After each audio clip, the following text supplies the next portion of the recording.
Holy shitballs. NXT Takeover Philly. Amazing. Gorilla Blood Radio, Daniel Correa, Scott NDX, joined by Harry the Boobs and Aaron Kendrick. Scott, oh my god. That's one way of putting it, yes. Dude, that was freaking awesome. We have multiple Match of the Year candidates on this show alone. I'm still getting goosebumps now just thinking about what I just watched. Holy shit. Oh my god. So good. And I don't understand why every single time the main roster does this to themselves by putting NXT on the night before. Well, to be honest, yeah, no, I'm gonna say this.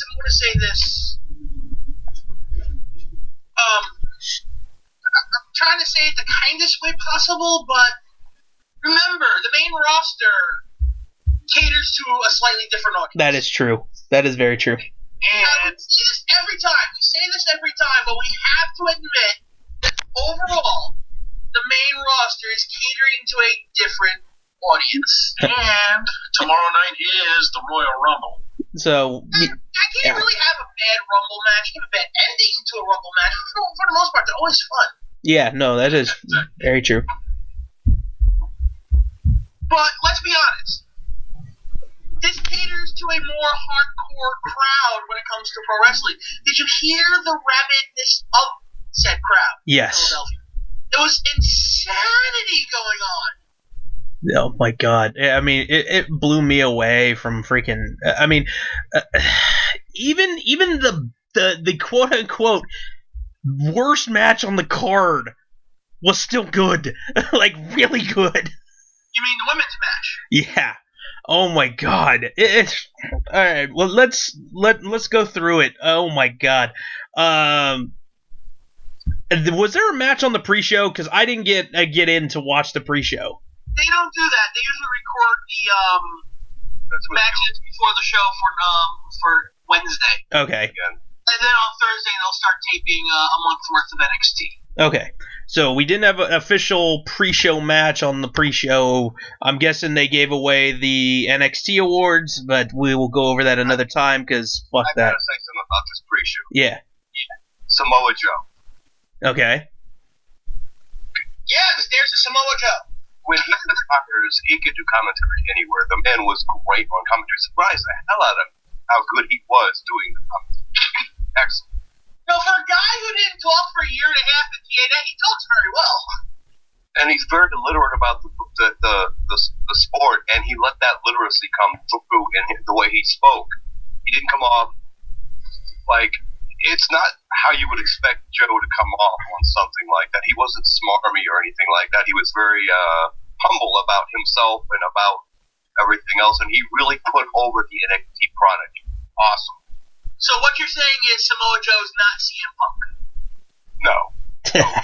Samoa Joe, I could sit and listen to him do commentary on Raw or SmackDown or NXT and never have a problem. I enjoy it. I'll just say this. Listen to his Edge and Christian podcast interview. It's a good one. Nice. I shall mark that in my list. I will put that on my list of things to do. You just made the list. Right, that just made the list. All right. So we started the TakeOver Spectacular with a tag team title match, the Undisputed Era, Bobby Fish, Kyle O'Reilly defending against Akam Razor, the Authors of Pain, with Paul Ellering. Oh my, yeah, I was talking with my buddy, and they were sloppy as hell for the longest of time, and the Authors of Pain looked awesome tonight. Absolutely awesome. When you keep wrestling guys that are quality, you become a quality wrestler. That's how it goes. That's how you fucking learn. Exactly. You know, mostly pro wrestling is mainly an on-the-job learning lesson. Yeah, that's. It doesn't hurt to have somebody like Paul Ellering there too, who knows the business inside out, especially tag team wrestling. Yeah, I'm hoping that he's not just a figurehead only when they're on camera. I really hope he does work with them a little bit. But that would be amazing for them. That hopefully that's how it's been going. Oh my God, this match was great. The freaking Authors of Pain just taking it to them. We've seen a lot of double leg takedowns and just straight punches to the face. Yeah, they're not very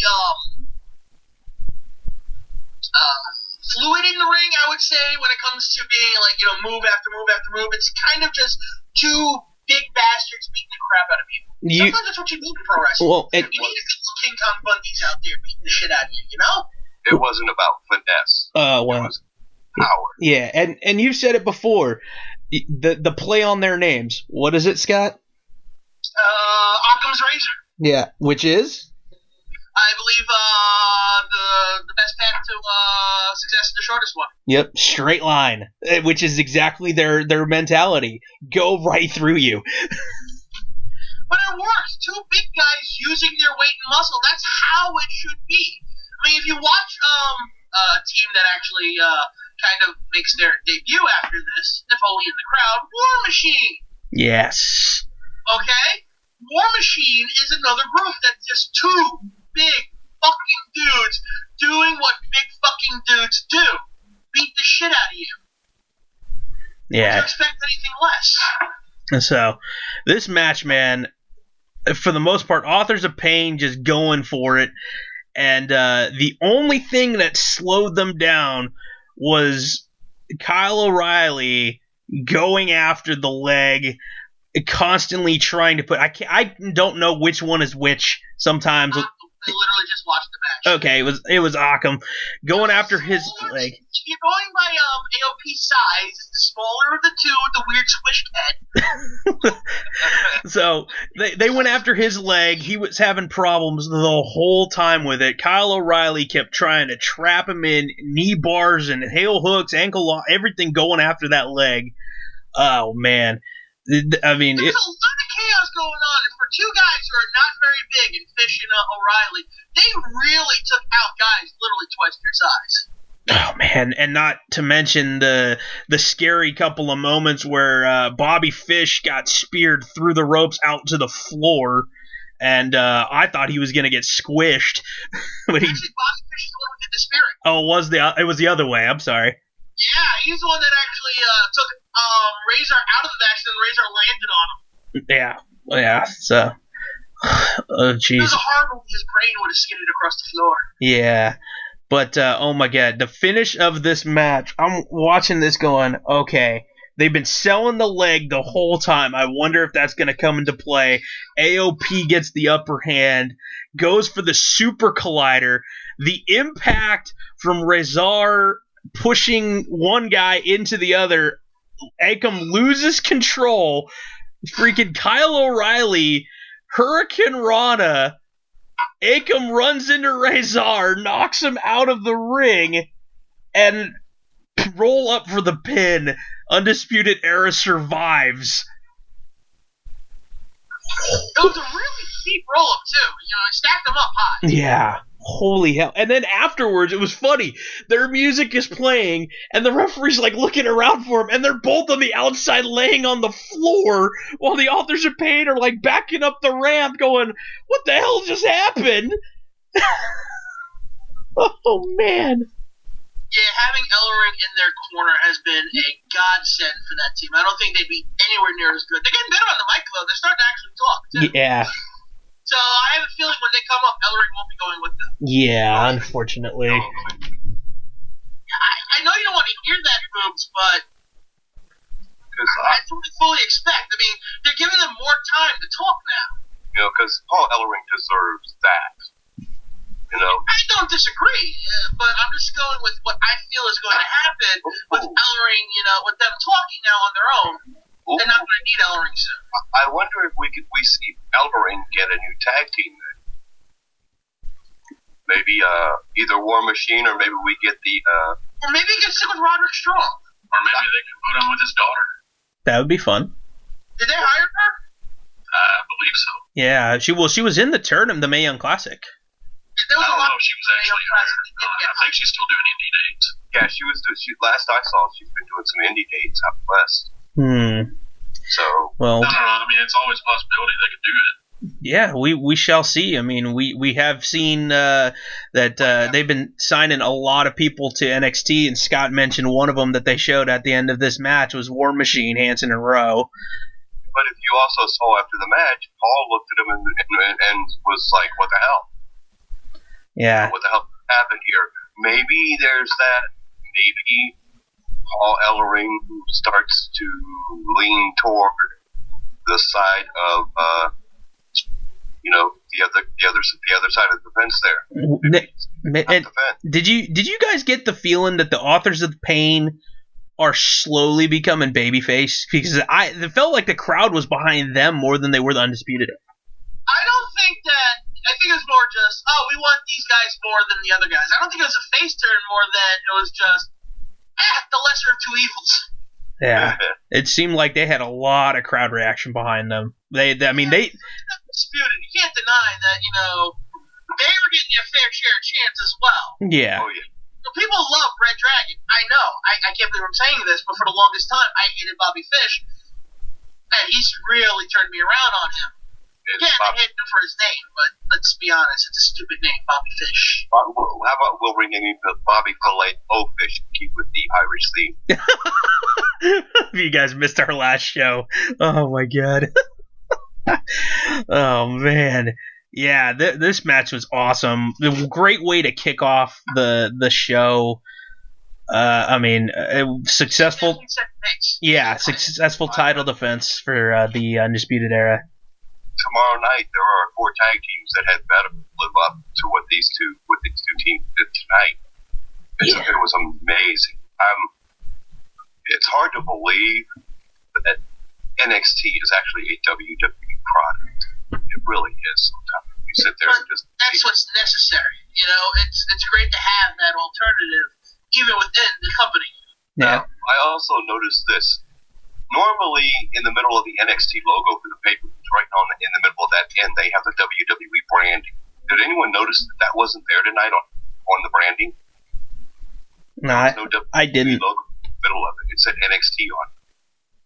Yeah, usually they have it right. Yeah. Are you talking about the bottom corner where the logo always is? No. On the NXT, on the logos for the pay-per-view, for the shows, for the takeovers, right in the middle at the end, they usually have the black WWE stamp. On this one, there was no WWE mark.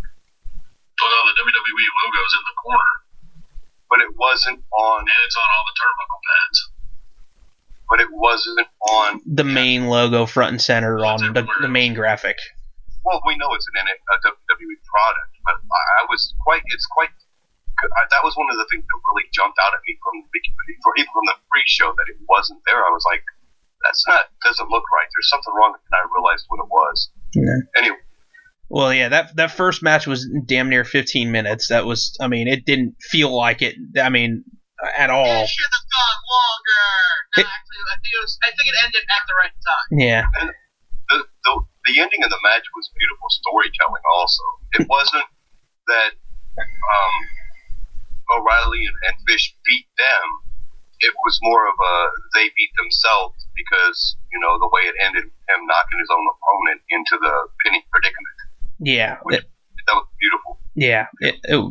Honest to God, right there, you got a match of the year contender.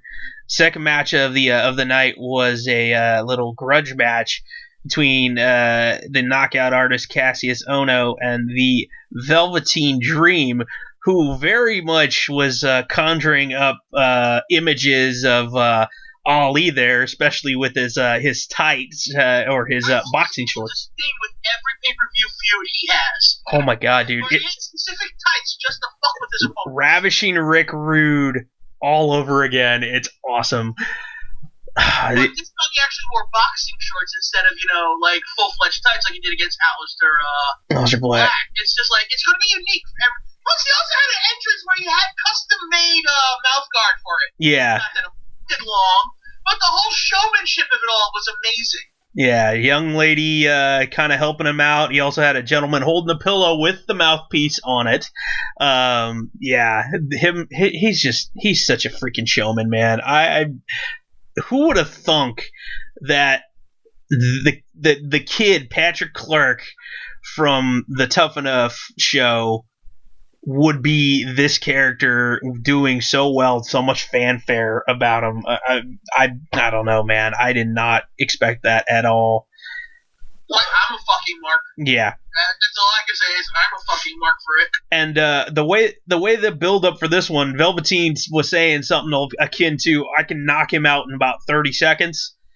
And so as soon as the it seemed like he almost did. Well, and the cool part was he was treating it like a boxing match at the start, and he winds up hitting Cassius with a big punch. Cassius goes down. The crowd is actually counting out to see if he makes it within the 30 seconds, and then he doesn't go for the pin because he's, again, treating it like a boxing match, and he's trying to get the referee to make a 10 count, so the crowd's counting up to 10, but then it eventually does evolve into a wrestling match. But couldn't you say that ref should have gave the 10 count if he was knocked out? In theory, yes. Give the 10 count. I don't understand why he didn't. He should have He was legitimately down. The other one wasn't. So you start giving the 10 count. Yeah, that would have been awesome. He asked for the 10 count. You should give him the 10 count. Yeah, he actually knocked him out. Yeah, it's funny when stuff like that happens, and the referees they don't even know their own rules. Like, how many times have we seen two wrestlers down on the canvas and you're making the count and you're waiting for them to get up? Okay, cool. How come it didn't happen this time around? It's funny, but man, it wound up keep going on. Basically a slugfest most of the match. Elbows. It should be between two guys who just punch each other. Basically what it was. A couple of scary spots where I was shocked Cassius Ohno jumped up into that Death Valley driver, and it looked like very well. That's why it looked like they did it again later on. Yeah, it didn't look like it was a good spot. Thank God that Ohno. He overjumped. That's what the problem was. He looked like he overdid it. Maybe, but I mean, Ohno is not a small dude, so. Yeah, but Ohno's always been athletic, big or not. Yeah, but I'm just wondering though, when that big of a dude tries to jump into your arms, you might lose a hold of him a little bit. That was the only problem. But in the end, the match itself was still an entertaining match. I think this shows that. Look, I'm a huge Velveteen Dream fan, and I know that it's no fluke that he's coming up with these great matches. Yeah. I'm not going to say it's all him, because I know it's not all him. Because the people he's wrestled have been, Gargano, Black, and Ohno. 3 top-tier wrestlers who put on quality matches for most of their careers. But I think... Guys, I hate to interrupt here, but...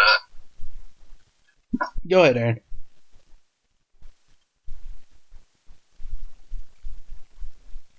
Or not. Well, Aaron? I'm going to finish my thought. Yeah, go ahead. Sorry. It goes to show that there is a huge upside to Velveteen Dream right now. And so far, he's been in the right place to get the right crowd reactions. He was actually more over than Ohno in the match. Aaron, go ahead. Are you there? I guess we're having some technical difficulties with Aaron. He's crazy on his end. Not sure what's going on there. Well, too bad. We will try to get it fixed up. So, like I was saying, you guys hear me? There he goes. What happened to you? You fall asleep on your mic? Well, I don't know what's going on. You guys sound like robots on my end. But sounds like then you're not. Your Wi-Fi's a little wonky right now. Well, it sounds better now. Okay. I was actually gonna interrupt you guys. I think the alarm at the bank next to this hotel is going off. Oh, good God. Yeah, Aaron's at work again. Fucking wrong. Oh man.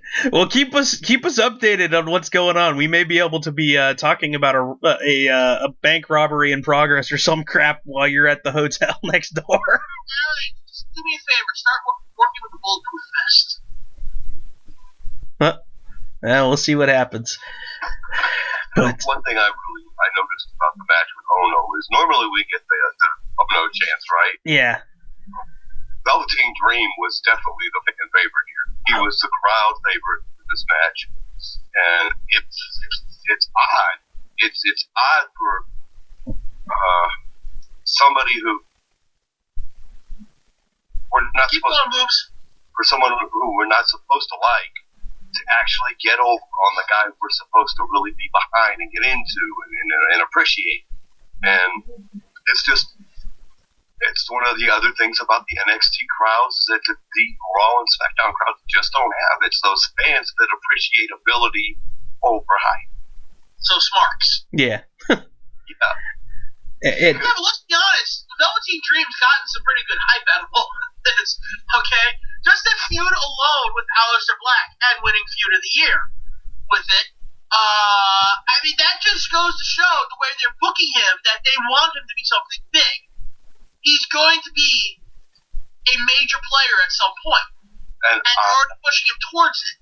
I can't wait. Like I said, the match with Aleister Black won me over. I was on the fence about this guy, and then when I saw him go in there with Aleister Black, I realized how great this guy really can be.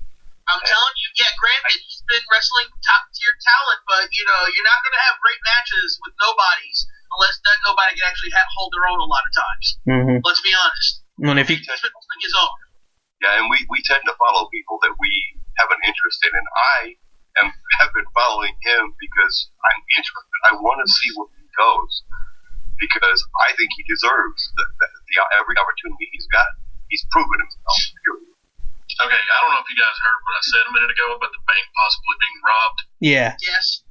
Well, the alarm just shut off, so I don't know what's happening. Well, keep your ear. Some jackass is cleaning the bank and fucked up. Well, just keep your ears and eyes open, dude. We don't need you getting killed by accident from a stray bullet or something. Locked. Okay. The door's locked. You can't get inside this hotel without a key now. Okay, good.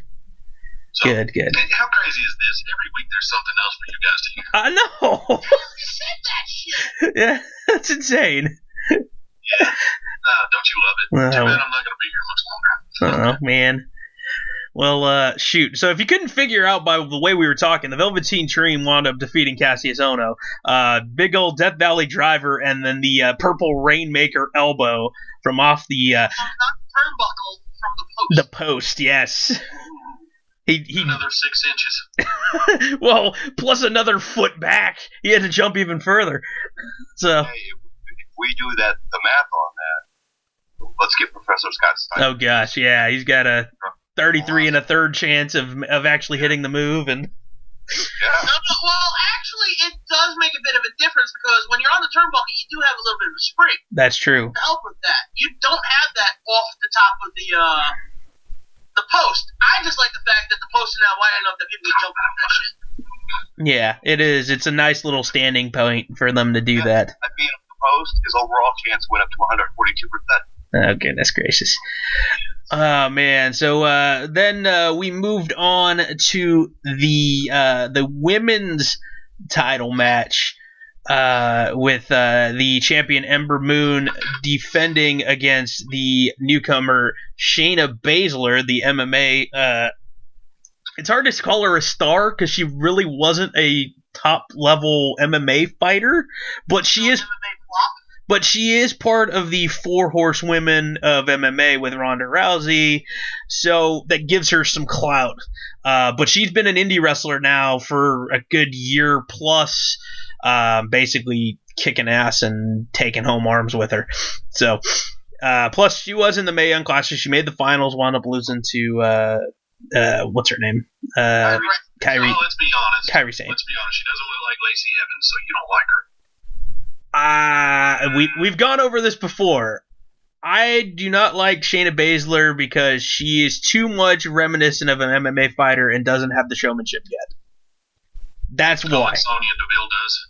Oh, she doesn't very much either, but I'd rather watch Sonya than Shayna. So, but Shayna has the bully character down. That's for damn sure, and that's where this match went the whole time. Like the build up to it, where Shayna was just basically attacking everybody to get Ember's attention, and Ember was the one who challenged Baszler to put the title on the line in this. And you guys saw it. Baszler was beating Ember's ass the whole friggin' match. Well, they did spend, 12 minutes at a cross arm breaker. Yeah. Yeah, but that was a pretty cool finish. The fans loved it. I didn't say it was bad. I'm just saying it was like 12 minutes in the move. Yeah, a lot of it was grappling. I gotta say, if the crowd made that whole sequence better, because if the crowd had not been into it, it would have sucked. Yeah, absolutely. Like I said, this was a hot fucking crowd tonight. They really made the show that much more special. Yeah. It kind of sucks to know that tomorrow night the crowd's probably not going to be quite the same. I would expect at least half that fan base to be there, so... Well, we know the freaking green shirt guy in the front row is going to be there. Yeah. Green shirt guy, emo kid and his mom, and the squared circle dude. Whatever. They're all like sitting there front row every time. To me, the guy that you call the emo kid looks like the drummer from Alice in Chains. I don't know. Yeah. I'm probably the only guy that will ever say that, but... And I'm sure we'll probably... When I see that guy, I'm like,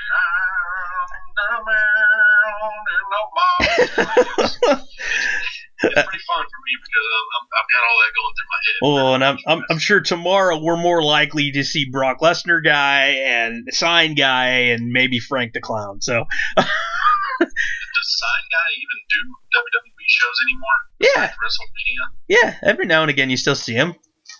So. I haven't seen him in a good minute. Yeah, he's a nice guy. But yeah, he was. This match though, Ember freaking squeaked by the skin of her freaking teeth, man. Baszler had her so many different ways, armbar, triangle, and she just showed how tough she legitimately is by just catching Shayna Baszler, who, again, for the most part, is still young in the business, put her in a submission hold, got stacked up with her shoulders down, and Ember gets out of there with the belt. But, again, Shayna, being the bully that she is, winds up choking out Ember Moon afterwards on the entrance ramp. Which was beautiful. Yes, and I will give Shayna her due. She played her role very well in this matchup, and this feud is going to continue. I think Shayna Baszler is going to take on the whole goddamn roster. So, man. Again, not in the grand scheme of the show. This match of the 5 is probably the lowest. But, again, still really good match. It did go to show Ember Moon's tenacity. Yeah, that's for sure. And I think that's one of the things they've been trying to sell us on, is that she's tough as nail. Mm-hmm. She can take a lick. She's like a Timex watch. She takes a lick and keeps on ticking. Yeah, that's for sure. And Baszler, you may not like her, but this is one tough woman. Yeah, no doubt. I would not want to get in a fight with this woman, period. She's just tough. And her approach to what she does in the ring it wasn't the high-flying, spot move. It wasn't all about spots. It was more about, she wanted to submit her, tap her, make her give up at the end of the day. It wasn't about getting that pinfall. It was about, I'm going to break your will and you're going to give me this title belt. And it works. I like Baszler.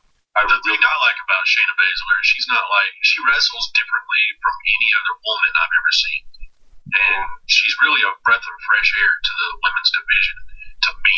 And she brings a level of legitimacy to the women's division that I think Brock Lesnar brings to the men's division. That's what I see. Scott, last thoughts? I'm fine with it overall. It was a fine match. I don't think it was anything special. I like the spot where she bends the elbow up, steps on with one hand, and then just, crushes it down with the other. What she did to Dakota Kai, yeah. Yeah, I do like that. That's just a nice overall spot. I think that's a good lead into, the cross arm breaker submission, or arm bar as they call it in MMA. Yeah. Hey, Daniel. Yes. Hey, what if Lacey Evans did that move where she crushes the woman's arm? I'm not denying that's a good move, dude. It is a good move. It's a good move for Shayna. What about for Lacey? Would it be a great move? No, it's still a good move. I love how you just every single week this is this whole thing, man. It is a gruesome move. I'll give it. It's gruesome. It makes me cringe when she does it. Yeah. Every time I've seen it so far, I'm like, ugh. It's almost like up there how you're saying cringeworthy with the Marty Skrull snapping the fingers. Yeah, it's like, oh, because you can just see one day something goes wrong and she actually breaks their arm, the elbow, something. That's just, ugh. After this match, we did get to see another NXT signee, the man known as Ricochet, in the crowd, which he won't call Ricochet if they use his real name as well. Yeah, they were. What is his real name? Like Trevor Mann or something like that? Yeah, it was Trevor Ricochet Mann. So War Machine's probably keeping their name. And he got a huge pop. Yeah, people know who he is. So. He get a huge pop. So. I'll tell a story here in a little bit about somebody. We had a talk with Donald Wood on Pro Wrestling 247. We'll talk about that. Okay. That's a name I know. Yeah. He's a writer or by the way, whatever. Well, since we're talking about Philly, not to get too off topic, but a friend of ours, Killer Cross, was on House of Hardcore last night. Oh, he was. Yeah, he wrestled Guido Maritano. Oh, jeez, nice. Yeah. That's fun. You can call him Jimmy, though. I was kind of late to that party, so I don't know the significance of Killer Cross calling little Guido Jimmy over and over, but it is what it is. Little Jimmy, are you going to argue with Killer Kevin Cross? No. Hell no. Dude, that guy's scary. Oh, he's a nice guy, though. He's a really cool guy. Yeah, so, all right. We'll see a lot more of him when Lucha 4 starts up. That's going to be awesome. Promise you. That's going to be so cool. So cool, man. Well, we mentioned Philly. Are you ready to get extreme? Because Adam Cole, baby, taking on Aleister Black in an Extreme Rules match. Oh my God, this was another one that just was. You didn't even need the weapons, but they had them, they used them, and it was good. Even the setup of the table, and you forget that the tables are there for almost half the match, and then crash. I was like, God damn. I think these two redefined what the term extreme means when it comes to pro wrestling tonight. And I am not sure what happened to Adam Cole, but his hand was just covered in blood. As long as a lot of, amongst other things, actually. Well, I mean, somehow something must have cut his hand open because he was bleeding all over the place, and almost. I think he hit that garbage can on the way down. Yeah, could have caught a sharp edge. Yeah, because every time he grabbed a rope, anytime he grabbed Aleister, blood was everywhere. Did you guys notice that was not an aluminum can, but it was galvanized? No, I can't tell the difference. The galvanized has the speckled flake where the aluminum is smooth and one solid color. Galvanized is different colors. That was a galvanized. Man. But we got kendo sticks. That spot with the kendo stick when Aleister went to do the springboard moonsault and Black got hit right in the ribs by Adam Cole was freaking awesome. Basically the Death Valley Driver, almost this kin to an Oshikuroshi on the two chairs, put the opposite way, and Adam Cole's back went on both of the tops of the chairs. Yeah, the best part about that was the "You Deserve It" chant that followed. Yeah, smart fans, that's for sure. Oh man, garbage cans involved. A ladder got involved. That ladder bump that Cole took, I thought he was gonna take. Somehow, I thought he was gonna take either a face bump or a back bump or something, and he literally sat down. And I'm like, oh my God, the base of his spine has got to be killing him right now. His ass must hurt like a motherfucker after that. Yeah. And we did get outside interference from the Undisputed Era coming down to save Adam Cole. But then we also had a Sanity sighting. And Sanity came out and attacked the tag team of Bobby Fish and Kyle O'Reilly. Not to be outdone, Killian Dane did a suicide dive. And then died, it looked like, when he landed. Everybody died. Everyone moved around a little. Dane just sat there face first on the floor. God damn. I still wonder what Dane said to Cole while Cole was sitting there shitting his pants in the ring. Dane's just standing there like, I'm going to kill you motherfuckers. Because he said something, and then he's off to the races. Yeah, that was crazy. The Van Daminator, whatever you want to call it, the chair being tossed up to Aleister Black while he's on the top rope, and then the kick through the thing into his face, and then Black goes falling from the top rope all the way to the floor with a couple of tables slowing his fall down. Oh. Dude, this match was just awesome, and in such a different way than the previous matches of the night. And out of this one, we get a big old black mass to the side of Adam Cole's head, and the 1, 2, 3, Aleister Black is your winner.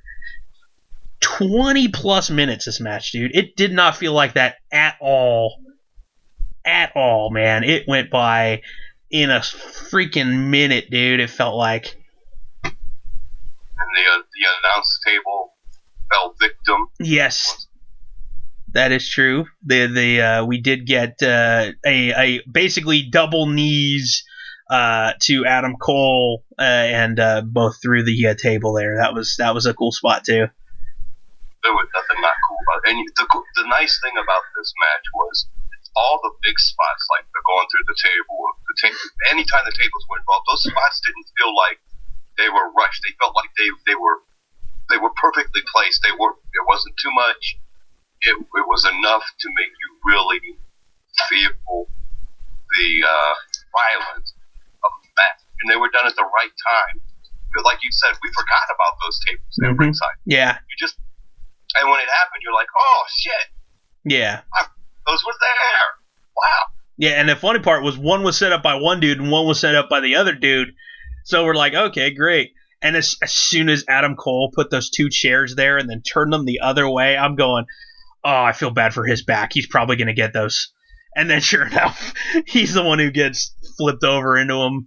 And oh man, that was such a good match. And again, for all different reasons than the previous one. But after that, I got the hair standing up on my arms and goosebumps all over the place because in the crowd sitting ringside, we have the newest signee.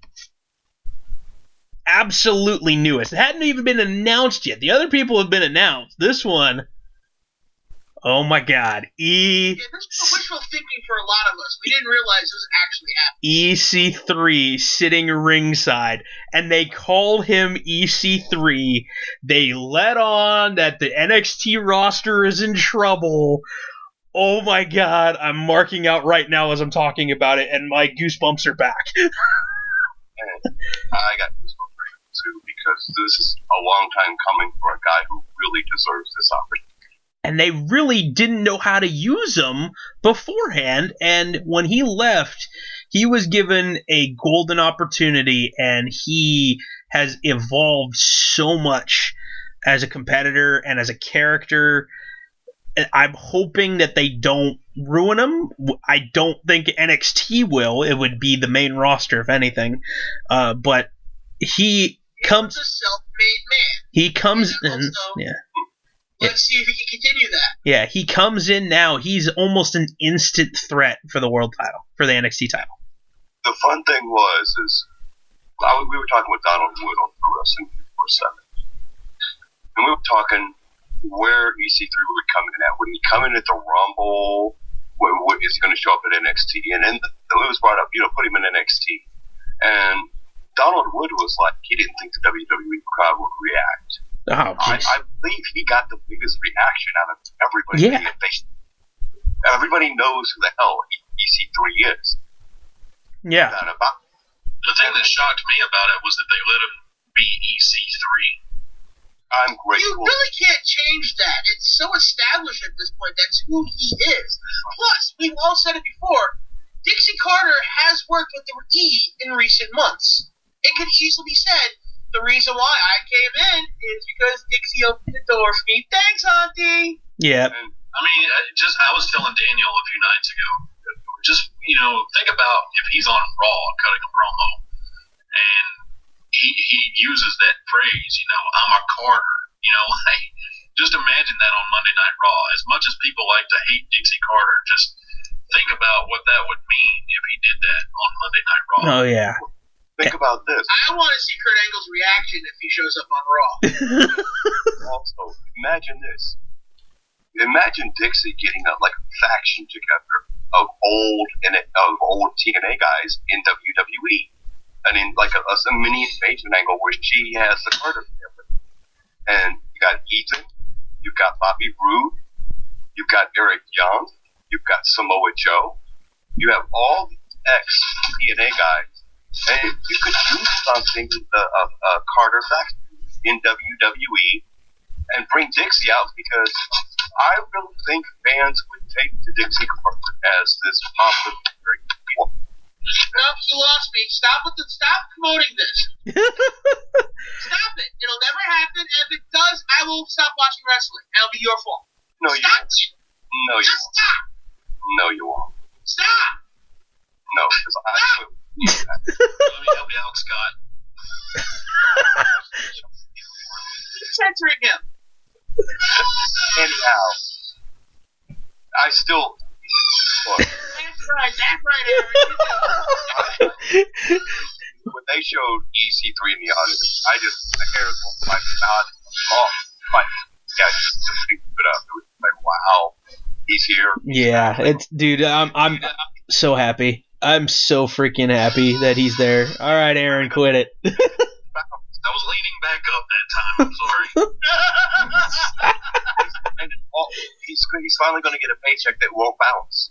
Yeah, yeah, that's probably true too. So, but I don't know. When I saw EC3, I marked the fuck out. I know. I texted Daniel, I can't get this final. Exactly, man. I also noticed this through the whole night. James Storm, who I follow on Twitter, kept tweeting about everything on this show.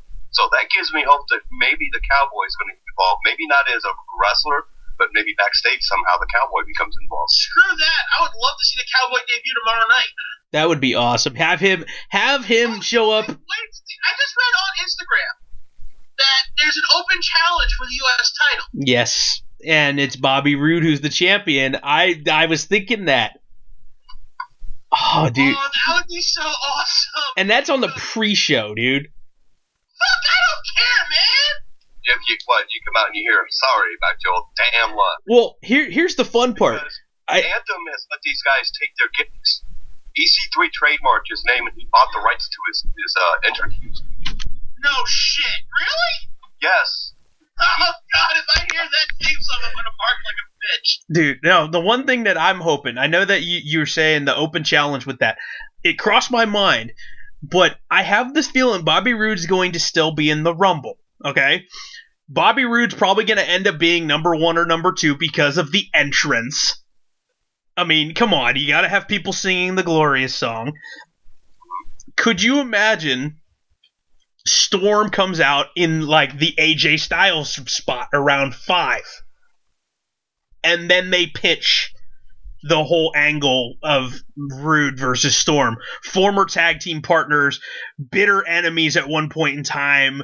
I mean, just build that shit up, and then they feud for the next month building up to Mania.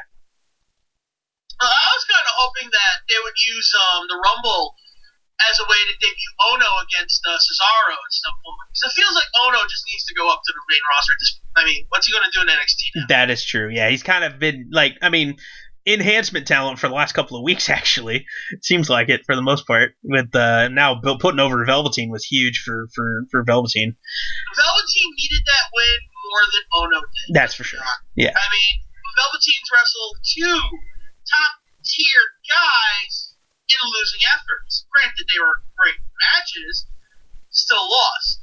Ono doesn't get hurt by losing the match. No, not at all. So yeah, man, we may have some debuts tomorrow. I don't think EC3 is going to be debuting on the main roster now that we've seen him at NXT. So, I mean, you never know. The one guy. I'm okay with that. Honestly, let the WWE crowd get a feel for him again. Yeah. I'm cool with that. No problem. We did with the. I wouldn't mind seeing going back to what Boobs keeps promoting with Dixie Carter coming in and starting a faction. Still fucking stupid. I wouldn't mind seeing Dixie Carter talking to Regal in the backstage segment, thanking him for letting EC3 be a part of the show. Yeah, I'd be fine with that. Even if she comes in once in a while as a way to kind of pull strings, that I don't see that being a problem. I don't necessarily want him to be, Dixie's, nephew. Yeah, I still want him to be a thing. The spoiled bastard. Even if they, how awesome would it be if they pulled that same bullshit where Dixie tries to get in there, like say if she was there, tries to get in with Regal on Regal's good side, and he just gets job matches for the first month and looks like $1 million, and they play up the same thing that they did at the start of his TNA career. I'm okay with that. That'd be fun. He literally beats up on Danny Burch and Oney Lorcan for like a month straight, 2 months straight. I am okay with that. So that'd be fun. The one guy though, I think we could possibly see tomorrow night in the Rumble from NXT, just because I think it would be a good rub for him, is Lars Sullivan. You put Lars Sullivan in the Rumble, let him just destroy a couple of people, and then give him the taste of that main roster and see how much he improves over the course of the next few months before you bring him up. No. I mean, I don't think he's ready for it. I don't know. We'll see. We'll see what happens. I think it'd be fun. Something that would be fun? Huh. If, how periodically throughout the years a woman has been in the men's Royal Rumble? Yes. What if someone like Lars Sullivan showed up in the women's Royal Rumble? I have a feeling we're going to see Ellsworth in the women's Rumble. Don't say that. I would pop for that. Either that or Harvey Whippleman bring back Hervino. Or Santina. That was my thought. Maybe Santino Marella shows up. If Ellsworth showed up and then got eliminated like Muhammad Hassan, where everybody just stopped in the ring and that would be great. Oh man, that would be great. Ellsworth, while he's no longer with the company, a one shot isn't out of the question, probably. Yeah, not at all. Well, shoot. We have gotten to our main event of the evening. The NXT Championship is on the line. Champion Andrade Cien Almas with the lovely Zelina Vega taking on Johnny Wrestling, Johnny Gargano. What's up, Aaron? And Mariachi Band. Oh, yes. Scott was marking out about the entrance. He texted me as soon as that entrance happened. Well, I remember when the whole idea of La Sombra coming into the WWE, I marked out because I know what the guy could do. I was really looking forward to it. Then Andrade Cien Almas comes out. It's like, okay, we can work with this.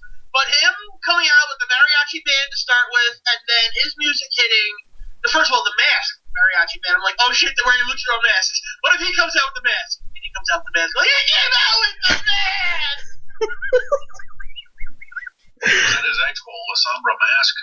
I'd have to look that up. It could have been his father's mask for all I know. All I care was... His father. I'm going to find that out in a moment. I do know is that they did mention that he was La Sombra. That what's his name? Morrow did that. Dude, you gotta love Morrow, man. He knows so damn much, and I love it. I love it, dude. Him on commentary. Oh, we gotta say that there on commentary was just Mauro Ranallo and Percy Watson. Nigel McGuinness, I guess, was sick or something, and he couldn't make it. So. Yeah, you know what's bad is that's the first thing I noticed in the night when I tuned in. And the middle of the show because I was asleep for the first half. But when I woke up, I turned it on. About 2 minutes in, I'm like, where the fuck's Nigel? Well, here's the fun part, though. Percy stepped his game up tonight. I will have to agree with him, yes. Percy did the best that he can do for what he can do. Yeah.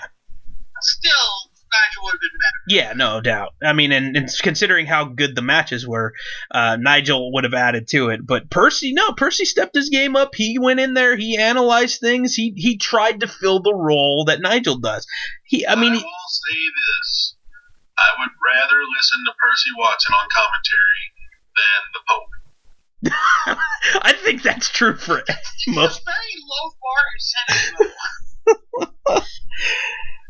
That's like, it's not like you're saying, I'd rather listen to Percy Watson than Josh Matthews. So you'd rather listen to Percy Watson than a pile of dog shit, Bert. Good to know. Oh, man. Well, they got it all hyped up for this one. Pope than Josh Oh, Matthews. man. Yeah. Pope is, so. But right off the bat, too, as Johnny Gargano came out to the ring, even backstage, we got a little glimpse of it. His family's all there, including the new women's signee, his wife, Candice LeRae. So, man, this match started off with some of the most technical chain counter wrestling I have seen in a long time. Holy crap, that was fun. I mean, I know Boobs appreciates that because that's very old school. Well, that could be why this match was an instant match of the year candidate for me. Yes, and I mean, again, back and forth, counter after counter after freaking counter. It really was just like, oh my God, who is going to gain an advantage in this one? I mean, for the whole first 10 minutes of the match, it seemed like it was just back, forth, counter, counter. I mean, and eventually we got to a point where we had so many near falls and so many big moves and so many sets of punch back, forth, chop back, forth. I mean, it was just freaking awesome, man. It was such a good match. Zelina Vega gets involved a little bit late in the match. I mean, it kind of turned the tide a little bit into Almas' favor. And then eventually we did get a Candice LeRae jumping the rail and attacking Zelina Vega. So that was kind of fun. Time that to happen, but thankfully it did. Yeah. That was fun. We had, I mean, how many times did Almas go for the knees to the face? At least, 4 times, I think? 3-4 times? Yeah. One of which was on the apron against the ring post. Plus, we got a tree of woe where Almas did a double foot stomp onto the apron, like tree of woe hanging off this outside. And Gargano hit his head on the apron and down to the floor. I mean, dude, how many times Gargano had the Gargano escape locked in only for Almas to get enough close to the ropes. Vega reaching her hand out so he can get pulled closer. I mean, Jesus. But you know what bothered me? One thing bothered me about this match overall. The referee caught Vega several times, and yet he didn't eject her.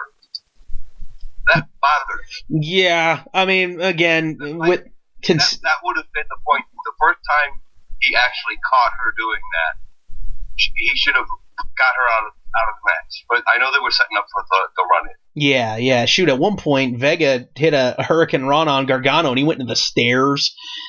So, yeah, dude, I mean, this match was just great. And it looked like at one point in time, Gargano was getting everything going. He hit him with the big old lawn dart in the corner. Jeez Louise. Seriously, like, and again, I said it with the other match. This match, in and of itself, completely different than every other match on the card. And it was freaking amazing. And right in there, like Boob said, it right up there for a match of the year candidate right off the bat. And imagine a year ago, because was it San Antonio where they faced off in the opening contest? No. Which one was? New York. Was it Brooklyn? Okay, Brooklyn. It was the match of the night in Brooklyn. I can never remember what matches are on what freaking shows. All I remember is the fucking show. It was my match of the year candidate for a while because of how awesome it was. Yeah, I oh my god, dude. It's just amazing how these guys literally went from opening a show to closing a show, and they just killed it. They stepped their game up tonight. In less than a year. Yeah. So this match was a 5-star match. And this match was. And on top of that too, I gotta say, go ahead, Aaron. I'm really happy for the. Oh, sorry. I'm really happy for the success of Johnny Gargano because that's another guy that we met for the first time in Dallas, and just a stand-up guy. I mean, he's a great guy. Consistently puts on great matches. Mm-hmm. You can tell he works his ass off every night. Yeah, that's. One day I hope the guy is champion. Yeah. Because he deserves it.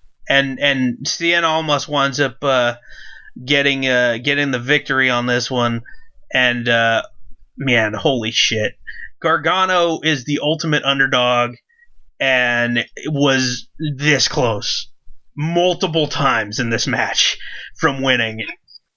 One of the things I know, he had tablets. His lips were really badly chapped. Yeah, like looked like they were bleed. He got hit in the mouth one time real hard, and I think he was bleeding from the mouth, and that's what happened. And his facials, all the damage that was being done to his head and his neck. Yeah, he had the as what Jerry the King Lawler would say, the jelly donut eyes. They were all glazed over. Yeah, and I mean it was like, oh, there's a couple of points there where like when he hit him on the ring post, I'm like, okay, is he legit something going on here that something went wrong? I know, it was very it was just really good. Concussion protocol, man. Like that would have been something that like the NFL or one of the other sports leagues would have said, yeah, let's pull him aside and just make sure he can like follow my finger. And they did a great job too, because they had with Ember Moon, they had doctor, the medical staff come out and check on her arm. Yeah. And the ref kept checking on him, and he kept, I'm not quitting. No, you're not going to call this. This is, Yeah. It was, the NXT has that art that wrestling on the main roster misses so much, and that's the art of the storytelling in the ring. It was beautiful. Yeah, and so Cien almost gets the victory. They wind up heading back up the ramp to, almost looked like he was just out of it. He did barely even turned around to acknowledge the crowd or anything like that. He was just heading up there. We got Johnny Gargano. Candice LeRae wound up jumping in the ring afterwards to check on him and helping him out up the ramp, where he gets assaulted in the back with a crutch from his former tag team partner Tommaso Ciampa, and I went absolutely apeshit. I think assault's a little light for that one. Oh, as soon as he went down, the welts came up on his back from that crutch hit. Oh my god! Yeah, that was instant pain. And so I just wanted to tell Aaron it was a variation of the Sabra mask, looking actually using his new logo in his forehead instead of the diamond that he used to have. So they modified his Sabra mask to focus more on his current character. That's still cool though. I know Aaron asked about that. Because he did wear a La Sombra mask when he was in Japan, when they did the NXT tour of Japan recently. He came out because he was actually one of the first people to form, I'm going to butcher this, Los Ingobernables de Japón. Yeah. He was one of the founding members. So he came out in the La Sombra mask as respect, but most times he can't really wear that because he did lose it in Japan in a mask versus mask match. Yeah. And there, Did he have some sort of affiliation with Prince Devitt in Japan, or am I just dreaming that up? I don't know. I shall look that up. you would think that they would have been rivals if he was in part of Ingobernables. Which there was a sign ringside. Somebody had a sign up for them, which is kind of awesome. I noticed that right on the end trap. Did he not team with Naito while he was over there as well? Well, yeah, part of Ingobernables. Yeah, the whole Tranquillo Were they thing. tag team champions at one point? I don't know. I'm sorry, I'm throwing a lot of questions out there. No, it's all right. We can. I'm going to go back to La Sombra's Wikipedia page and find out. He's gonna go look him up right now. So, but you go, man, Gargano. I mean, aside from what could have possibly been head injuries too, right at the very end, as Candice LeRae's looking over at Tommaso, like, what the hell, dude? She looks back at Johnny, and she's like telling him, "Your back is bleeding." I was like, That was a really hard wallop. No, in New Japan, he only held the IWGP Intercontinental Championship, although that's not a bad thing to have. Okay. Didn't he beat Nakamura for it? Let me go to the list and see. List of champions, and then I shall search La Sombra. Yes, he beat Nakamura for it, but he only successfully defended the title once and then lost it a little while later. Looks like he won it in a 2 out of 3 falls match, though. I have to look that up. From 2013. damn. Lost it back to Nakamura, who then lost it to Tanahashi, who then lost it to Nakamura, who then lost it to Bad Luck Fale, who then lost it to Nakamura. They see a trend there. The title was only been in existence for like 5 years, right? Yeah, mostly Nakamura's held it 5 times. Then he lost it to Vacated. Oh, vacant. Yay. No, actually, lost it Hiroki Goto first. Then Nakamura won it back. And then he vacated it for the WWE. And then Omega won it. And then Elgin won it. And then Naito won it. And then completely disrespected it. Yeah. Oh my God. Tanahashi won it. And apparently, last night, Minoru Suzuki won it. Oh, really? So I'm going to have to see if that's online, because I'm going to want to watch Suzuki beat the fuck. Yes, it's online! I'll be watching Minoru Suzuki beat the ever-living fuck out of Tanahashi. And one of the things at the end of the show is we know going forward 2 solid feuds are going to go down. We know that Sanity's coming for the tag team title belts. For and sure. we know that Gargano and Tommaso Ciampa are going to put on a fucking clinic over the next few months. Well, It's going to and I don't know if you noticed Tommaso, he was still wearing a giant knee brace. So I'm sure that's more for storyline purposes only. yeah, so I'm wondering if over the course of the next month you may not see him in the ring, but you'll see him do stuff because they're saying, okay, he's still not 100%, he's not medically cleared or whatever. Even though we know he's cleared. Yeah, because they wouldn't be doing too much of that stuff without him. So after tonight, Gargano's nowhere near 100% either. that is true. Yeah, and you know what? That's a great way to give him a month or so off. Is, he's got to take time off for concussion or whatever. Give him a storyline concussion to give him a break, and then have his wife do her introduction into the business, into at least NXT. Well, and I have a feeling too that with this we might start seeing Zelina Vega in the ring now, because we haven't seen her in the ring at all since she's joined in. Yeah, I'm hoping for that. Yeah, somebody needs to whoop her ass. So maybe Candice LeRae Zelina Vega feud there going on over the course of the next few months, and then the built-in Johnny Gargano trying his luck again against Cien Almas. So I'm just glad that. Hopefully, eventually winning. Yeah, and I'm just glad that Cien Almas, as much as I wanted Johnny Gargano to win, I didn't want Cien Almas to be that throwaway transitional champion either. honestly, I was sitting there going, I don't know who I want to win because I really want John to get the title, but I really want Almas to keep it. Yeah. This is very difficult to watch as a wrestling fan of both of them. Well, maybe we'll get it in NXT New Orleans. Yeah, you never know. I'm just saying. Yeah, Scott wants to see it live. Because he'll be there. Damn Skippy, I will. Shoot. I'm not missing that this year. I haven't missed it yet. I'm just saying, I'm not missing that this year. Yeah. And that's one of the best things about not only does NXT do better, they wrestle. It's not so much about the sports entertainment aspect of the business. It's about the wrestling part of the business there, and that's one of the beautiful things. That, and when you come away from a show, you know you have a really solid idea of what's going to be happening next. You don't have to think about, because how many times has WWE done something on the main roster and it just petered out? They never went nowhere with it. Yeah. They don't give it enough time. Like, look how many start-stop pushes that Cesaro has had. This has been his best run ever in the company. Yeah, and if the bar doesn't win tomorrow night, there's a problem. Well, let's get into that then with the Rumble. We got Bobby Roode in the WWE United States Championship Open Challenge. Who do we think, if we had to say it was somebody on the regular roster, not somebody coming in outside, who do you think it possibly could be? Scott, go ahead. You have any ideas? No, don't go ahead, Scott. Go ahead, Boobs. On the main roster? Yeah, who do you think on the SmackDown roster would challenge Bobby Roode? Ziggler returns. Ziggler returns, okay. Aaron, That sounds horrible. Aaron, you got an idea?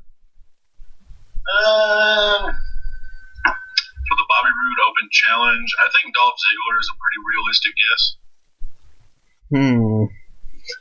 My hunch is that it's probably going to end up being the guy who previously held it, the Lone Wolf Baron Corbin. Now, is that going to take them out of the match? I hope not. Corbin has already declared himself in there. Bobby Roode has not officially. So, Usually if they wrestle on the card, they are not in the Rumble. It depends. Yeah. Okay. Ooh, maybe No, that's not true. As Rusev, Yeah, Rusev's declared. Rusev's declared. He's in the Rumble. shit. What about Jinder? Jinder has not declared. That could be Jinder. That could be a rematch from the tournament finals. That's a possibility there too. So there's that one. I still think whoever it is, I still think Bobby Roode retains. It'll be a glorious night. Yeah, don't foresee that. We got a tag team match. We got the Balor Club members Gallows and Anderson taking on the Revival, Dawson and Dash Wilder. I like the fact that they are letting the Revival go and say, hey, we are professional wrestling, the no flips, just fists, the whole thing. I like it, but you're going against Gallows and Anderson, who are kind of getting a push right now. Yeah, but I have a feeling that they're going to make up for that beatdown that they took on Raw. Maybe. That was fun though to see. I gotta say, DX and the club together. It was Precinct.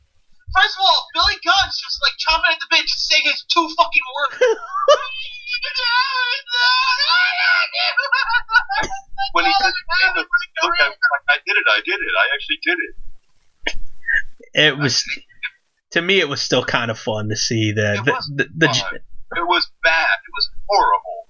It really was. Thank you, Boobs. Wow. It was. And the other thing, here's one of my biggest. It's so bad it's choking Boobs right now. They bring out X-Pac. They bring out Billy Gunn. I understand bringing out the Road Dogg. He works backstage. That I full well get. Where the hell was Kevin Nash? Recovering from knee surgery, actually. Probably blew another quad. No, seriously. He's Yeah. from some sort of surgery. They still could have had him at least show up. And what? Wheelchair his ass out? He could have. Fucking ramps in the Manhattan Center.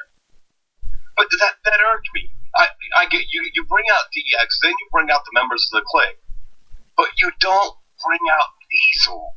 What the hell? Where I would have. Diesel is being attended to by a mechanic. You know, they could have had Diesel. Hey guys, I'm here recouping. They could have had Yeah. They didn't They have had no fucking videos there. How many Raw moments were made with Diesel? How many? And that hurt. Let's go to the ring, who's literally at home, convalescing the fact that he's a cripple. They could have phoned in the interview. They'll break your knee and then tell you, go down the street, they're waiting for you. Dude, you're asking way too much. Wait, Scott, I broke my knee and I walked over a mile on it to get to help. Yeah, but you know what? You got fucking sneezes 27 fucking times. But the whole... Bastard, sit at home and rest. Can we cue the Jerry Springer ding ding ding? Oh man. This is way too fucking much on this one. Yeah. I just appreciated seeing Kevin Nash. I'm sure Kevin Nash would be appreciated to be able to walk right now, but that is happening. I appreciated seeing DX. I appreciated how they paid homage to China and the Ravishing One. I really appreciate that. That was refreshing, I gotta say. They made it known that it was Sean and Hunter and China and the Ravishing One. And then they brought in the New Age Outlaws, and then they brought in X-Pac, and then they brought out the bad guy, who looked pretty damn good if you ask me. Where was Hornswoggle? Under the ring. I'm sorry, he was the littlest member. The mascot for I love it. But the dark days. Going back to the point of them delivering their signature moves on not probably, on the best tag team WWE has. Come on. I just love the fact that Shawn Michaels now, every time he goes out there and does his laps around Triple H, the first time he gets on the mic, he's always acting like he's blown up. Oh, that's great. That's awesome. And I think we're noticing a pattern here with these DX beatdowns, because you guys remember the last time all the members of DX were in the ring together? Was that... Well, I'm thinking the Mania, but... You don't either. It was Raw 1000, where they did the group beatdown on Damian Sandow. And it was shortly after that his push was thrown away, and he didn't last long after that. Yeah, then he went to Impact and became Aaron Rex. Eesh. Which was a great character. All right, this is a great sign for the revival. Yeah, so... Yeah, you're welcome. Here's the thing. Thanks, Aaron. I was having a good day until you showed up. I want the revival tomorrow night with shenanigans. That'd be fun. That match. That'd be fun, though. Yeah. That would be fun. Shenanigans occur, and with Gallows and Anderson, then you can start a program with the revival and Gallows and Anderson. No problem with that whatsoever. No problem with that whatsoever. Which ends up in a four-way tag match for the titles at Mania. The only thing that could make that better is if they had a new valet named Lacey Evans. I got no problem with that. Of course you don't. I'm playing it up, dude. Come on. Hey, look, it ain't like Dana Brooke is not a good valet. I think if you put Sarah Logan with them, I think she fits. Because it's... Just don't let her talk. She's not the greatest talker. Or wrestling. Hey. Lacey Evans is a good talker, right, Daniel? Screw it, bring in the Bullet Babe. Yeah, I don't know. I'm shocked they haven't brought her in yet already.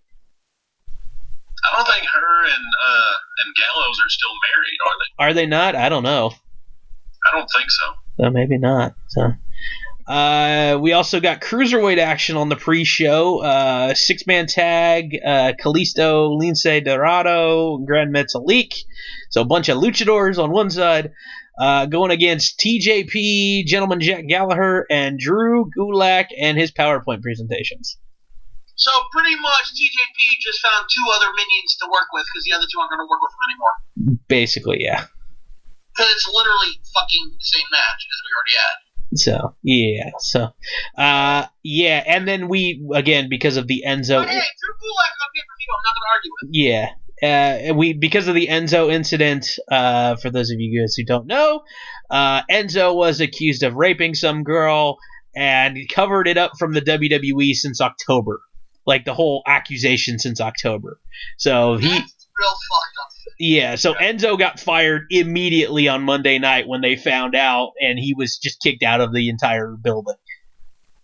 Yeah, and by the way, he was wearing a T-shirt Monday night when all this happened that said, "This is the greatest day of my life." It's kind of ironic. And the thing is, he's such an annoying human being. Legit, in real life, he's as annoying as he was in the ring, that he probably won't be able to work too many places. And you remember that promo that The Miz cut on him? Mm-hmm. I just find it funny that, like, almost everything that The Miz has said about him and how basically he was that person, and that if Enzo didn't change, shit was going to go bad. Well, things went bad. That's what happens when you let the stardom go to your head. You forget that you are you're a cog in the wheel, man. You're a cog in the machine. Well, did you see the sit down he did with Corey Graves? I did not. Dude, I don't feel that this is not a scripted thing. It's legit. They're sitting down and having a convo and recording it. And Enzo basically insults Corey to no end. Tells him he's a horrible commentator, when we all know that Corey Graves is probably the best color commentator they've had in decades. Yeah. I mean, that's why he's on both shows, and the only guy on both shows, because he is that damn good. Yeah. He insults him there. He talks about how he was a poor wrestler, and Corey Graves was an NXT champion. He was not. Yeah, he was a tag champion with Neville, who maybe he's a return we get to see at the Rumble. That is what I'm hoping for, because I think his return to 205 Live could spark some new interest in it again. No, let's get to the main card here. 2 out of 3 falls match for the SmackDown tag titles. The Usos defending against American Beta, as I heard somebody call it today. I thought that was kind of funny. So that's Gable and Benjamin. Who do you think's gonna win this one? 2 out of 3 falls. Let's your new WWE SmackDown Tag Team Champions. Ooh. Gable and Shelton Benjamin. You think they're gonna take them? How? Jay Uso just got busted for a DUI in Florida. That is true. That could affect the booking there. Scott, any thoughts? I still think they're going to keep the titles and losing to Rusev Day in a better show. Yeah, I mean, I don't foresee this going straight to falls. I still think it's 3. I'm leaning towards the Usos. So leaning towards the Usos there. Aaron, your thoughts on the 2 out of 3 falls tag team title match? I think I gotta go with the Usos. So, Boobs is on an island by himself. If he wins it, he will be the smartest man alive. Now, I will say that I want Benjamin and Gable to win, but I think I've got to go with the Usos on this one. And I am very happy to be on this island by myself, because Benjamin and Gable are a commodity. Right. I'm not denying that. I just said I want them to win. I just don't think they will. And I actually love Chad Gable and his new nasty personality. I love that. It fit him. He seems like the kind of guy that would be just mean. I want Gable to break out on his own. Yeah. And have a chance to have a run, because I know that guy can do it. It's pretty obvious now, in hindsight, that he's the one who carried American Alpha. And to me, it was pretty obvious during the run as well that he was carrying American Alpha. He's doing a good job of carrying this team with Shelton Benjamin, who has never been a very good talker. I think the personality is just radiating out of Chad Gable. Oh, Chad Gable's a future main eventer, I feel he's the second coming of Kurt Angle. Which is funny, considering in our next match here, Kurt Angle's quote-unquote son and Seth Rollins will be defending the Raw Tag Team Championships against The Bar, Cesaro, and Sheamus.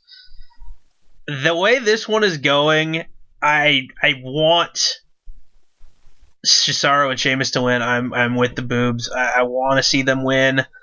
But I think Jordan and Rollins are going to hold on to him for a little while. I know Boobs is basically ready to boycott the WWE if Cesaro and Sheamus don't win him back. One, Jordan walks out on Seth Rollins, and Seth has to go it on his own, and loses the tag team titles. So what about the Champions Club? Yeah. Shirts made! Shirts! It's funny. Yep. Scott, what's your thoughts? I want the Bar to win so much, but yeah, I don't see shit fucking Frank losing yet. Aaron?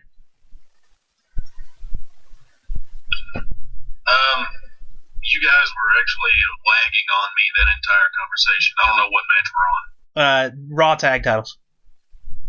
Who's in the Raw Tag title match? The Bar against Rollins and Jordan. I think gotta go with the Bar on this one. Okay. So we're 50-50 on this one then. And I haven't put any thought into any of these matches, and so Oh shit. Then Don't worry. I'm just guessing. I think the other one is putting real effort into this is Boobs. quite possibly. Let's see. WWE Championship is being defended in a handicap match. AJ Styles defending against the very cringeworthy nicknamed Cammy. Ugh. Garbage. That's so stupid. Kevin Owens and Sami Zayn. Wait for the Cammy shirts to come out. Oh my god, that was so bad. Aaron called me and said, "What the hell?" What? Remember when you were telling me the other day when you heard them say Cammy, you're like, "Oh god, I cringed." Did you not hear it on the cringing? Yeah, you told me that the other day. I want to give me a chance to start this arena.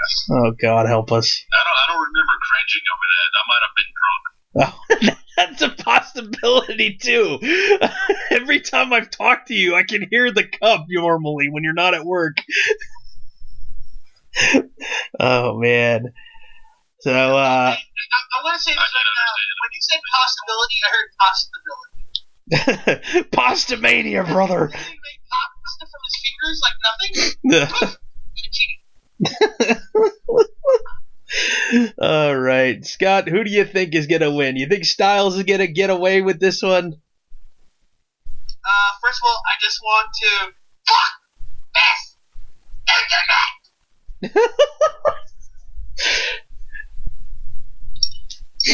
Okay. The answer, or just put him on hold. What happened? I'm getting a phone call from Daniel Correa, Aaron Kendrick, and Pro Wrestling 247.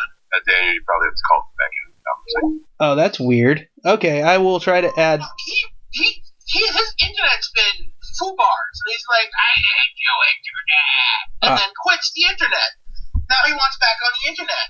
I don't leave the internet, not even for 5 seconds. I'm trying to get Aaron back in here. There's Aaron. Aaron, you have to listen back to the show to hear my perfect rendition of your fuck this internet post. Well, can you guys hear me now? yes. Okay, Vaguely. I'm on my phone now, so. Okay, hopefully it works better. So he's literally called in. As I was trying to say a second ago, I don't remember cringing over the Cammy thing. I might have just been drunk. Yeah. Yeah, we did all that. We already made fun of it. We're up to me talking about the match. I didn't know. It's all good. Yeah, fuck this internet. The more you know. So, yeah, so I'll say this: I was one of the few people that didn't like the Kevin Owens and AJ Styles feud from last year. I was not a fan of it. I was just bored of it. So this has been a little more entertaining because Sami Zayn has been very entertaining as a heel somehow. Never thought those words would come out of my mouth. Yeah. So, yeah, AJ Styles is going to fucking win. Of course he's going to win, but shit, it should be fun to see some Scenerico going on. Now, my question is, I know it's a handicap match.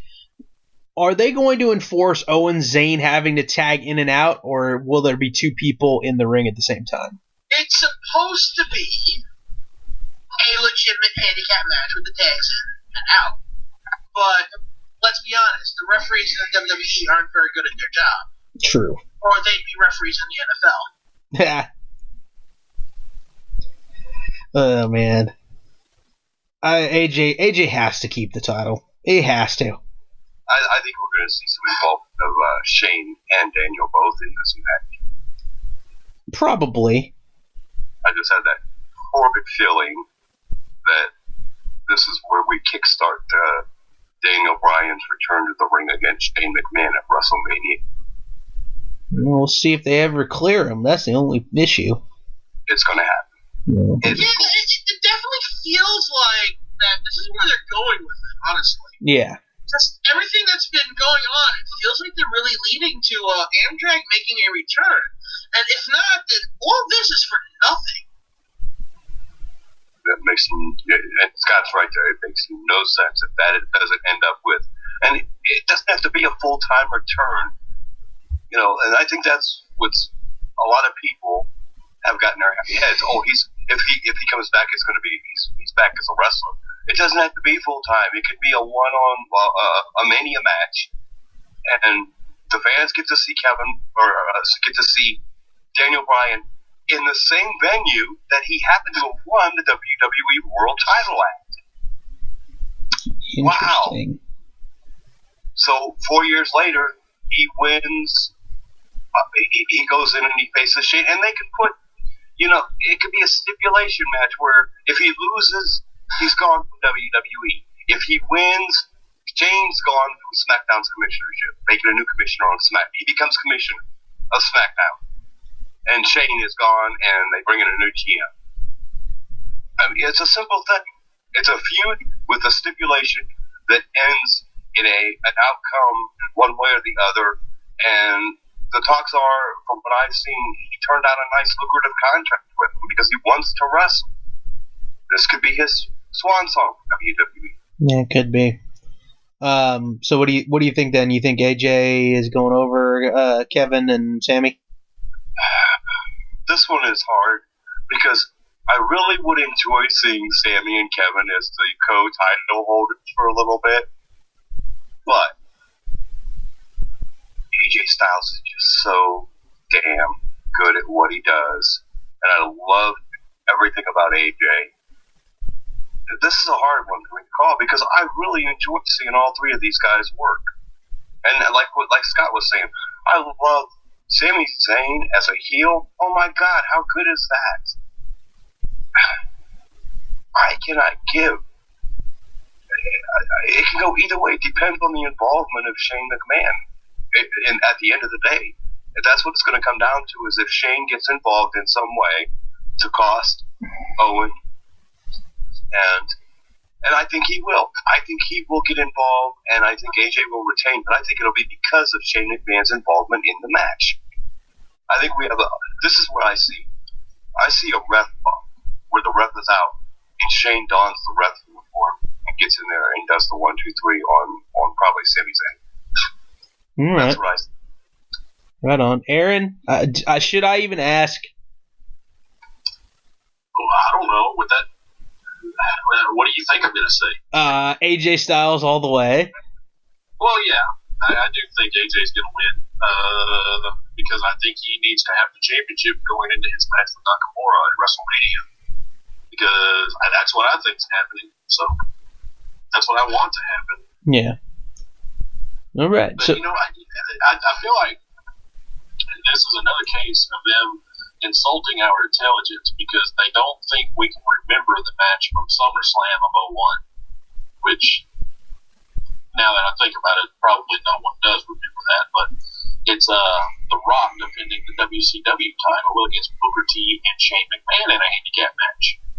And the stipulation in that match was whoever pins The Rock is the champion. They didn't have to share the WCW title if they won. Well, remember, they did something like this many, many years ago where HBK and Diesel teamed up, and one was the world champ, the other was the IC champ. And they wrestled the tag champs for the tag team titles and vice versa. And if Shawn got pinned, the guy who pinned Shawn would be world champ. Diesel got pinned. They'd be the IC champ. Or, like what really happened, Shawn and Diesel won the match and then became tag champs. Well, that's what happened with the two-man power trip and the Brothers of Destruction as well. or we could go the exact opposite way and have Owens and Zayn win and then have the best friends belt like Laycool had. No. If they brought that shit back, I would die. I would too. I would be upset, but they have to make it where the belt is big enough where they both wear it at the same time. Oh my god, this is my bonding shirt. Yeah, or Sami Zayn's behind him and they look like the thing with two heads and just Sami Zayn's head on fucking Kevin Owens' shoulder. Oh my god. That's so funny. Oh my god, that's too good. Oh man, and then before the Rumble festivities, we got one more match, the Universal Title match. It's a triple threat with the Beast Brock Lesnar defending against the Monster Among Men Braun Strowman and the Big Red Machine Kane. Who? The Big Red Machine, the Big Red Monster Kane, however you want to say it. He'll fade away and call himself obsolete. Yeah, the running for mayor in Knox County, Tennessee, Glenn Jacobs. The soon-to-be retiring kid? Yeah. The one who should have retired long before Taker came? That guy? Dude, Kane can still go, man. Kane can still Pro go. wrestling's favorite dentist. Hey, I have a premonition. A premonition. Premonition? Oh, God. Premonition. Yes, I'm feeling my broken at heart right now, and the seven deities have given me a premonition, and I see Kane not being in this match. I see a man with bad teeth. Oh, gosh. Lab coat. Oh, gosh. I see. You can't even do interviews if you talk about that shit. Huh? I remember there was an interview that they were supposed to do. He was supposed to do an interview for someone, and they wanted to start by talking about Isaac Yankem. Was like, "We're really going to do this? Really?" What I was doing. And he literally hangs up on the fucking show. That's awesome. The thing is that it wasn't a bad. I mean, we remember it. That's it wasn't. It's not like they talked about fake Razor Ramon or fake Diesel. Yeah, I mean, we remember it. It was. If we remember it, that means we somehow, in some statistically sick way, we as fans enjoyed it. Whether we want to admit it or not, we might say it's one of the worst gimmicks ever given to anybody. But we remember. No, it's not. I mean, seriously, there's a wrestling dump truck driver. Or Aldo Montoya, the Portuguese man of war, wearing a jockstrap on his face. Like the man's literally nicknamed Dumpster. Yeah, the dumpster Drosy. Let's see. We also had. This would actually been a talented wrestler if we weren't doing all these silly fucking gimmicks at the time. Thank God 1995 hit and they started going, this ain't working. Look at the the ones that are not with shitty gimmick names. Aren't we supposed to be talking about a world title match? We are. It's called a tangent. I mean, think about look at This guy, Bill Irwin, had a great feud with the Von Erichs in Texas. While Bill Irwin used to come to imagine a guy coming to the ring in blue jeans and a T-shirt with a cowboy hat and a freaking leather whip, and using that whip on his opponent. We would mark out for that. Oh my God, he just hit him with the. Oh, that had to hurt. You know how hard. Well, now we do that with Bianca Belair and her hair. You know how hard it would be to not hit a fan with a whip at ringside? It would probably be very tempting to hit him. Yeah, it'd be very tempting.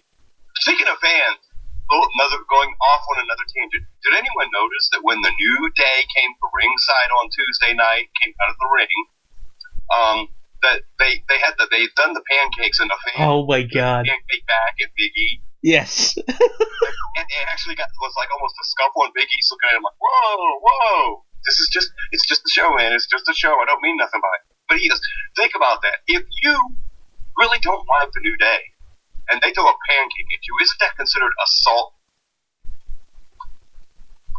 They threw something at you. And granted, the pancake really couldn't have hurt you. Actually, it's a flower. So I picked Brock Lesnar to win the match. Yes, let's get back onto this then. Yes, I would say Brock Lesnar pins Kane. After Braun Strowman destroys him. Braun gets something happens and Braun just beat Kane to pillar to post, as they would say back in the day. And Lesnar tosses him over the rope and gets him to the 1, 2, 3 real quick.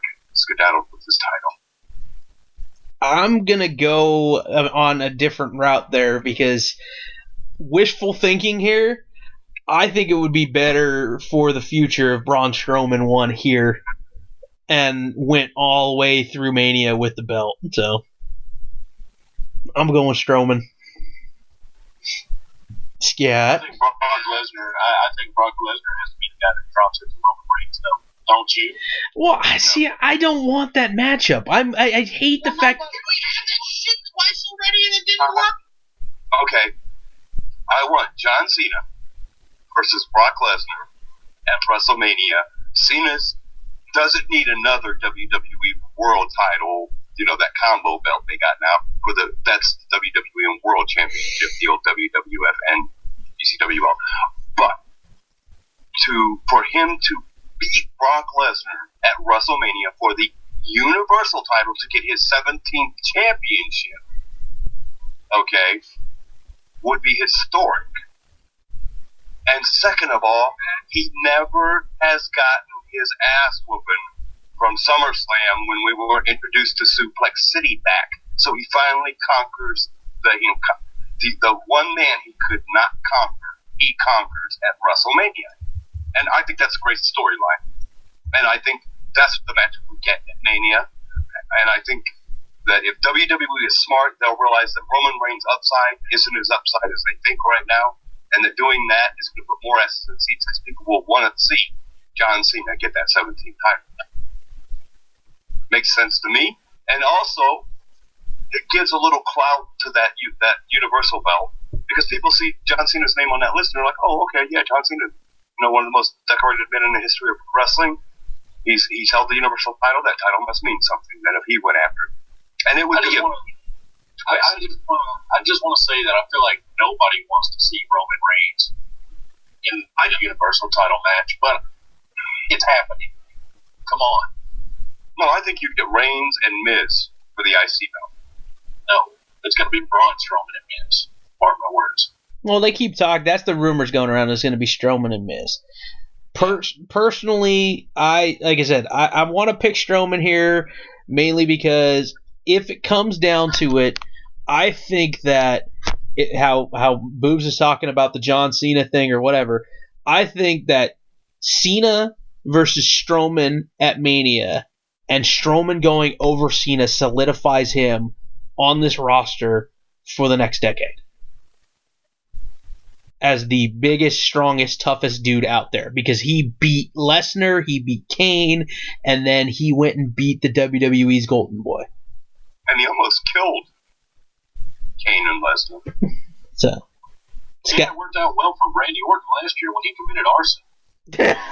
Maybe now that Strowman's committed that's tried to commit murder, maybe he'll get the monster push. Who knows? That is a good point. Scott, thoughts? I don't give a fuck. It's Brock Lesnar. I don't give a fuck. Okay. All right. Well, we've got down to Rumble time here. 30-woman Rumble with a championship match on the line at Mania. Who is everybody's favorite going into this one? Let's start with Aaron. So we're talking the women's rumble. Women's Rumble. So I've noticed a little trend Okay. on Ronda Rousey's Instagram page over the last few days. Okay. She has been posting several pictures and videos from Colombia on the set of her new movie that she's making. Yes, she made it clear on TMZ the other night. Yes. However, she has not used the location service on her phone. So she is saying that she is in Colombia, but the location service is not on to show that she is in Colombia. Okay. So it could just be me looking a little too deep into it, but I think it's a very fair indication that she's trying to throw everyone off and that she may be in the Rumble match. Okay. So that's a possibility. If that's the case, if that is the case, if Ronda Rousey is in the match, I'm going to say Ronda Rousey wins, because who's going to beat Ronda Rousey? But if she's not in the match, I think I have to go back with my original guess for the match and say that Asuka makes it to the end, gets cost the match by Alexa Bliss, who's going to be sitting at ringside. If they do that, I don't know if that's even going to happen or not. I think it's going to look like Asuka wins, but then gets screwed out of it somehow. As far as who wins the match, I feel like it has to be a SmackDown girl.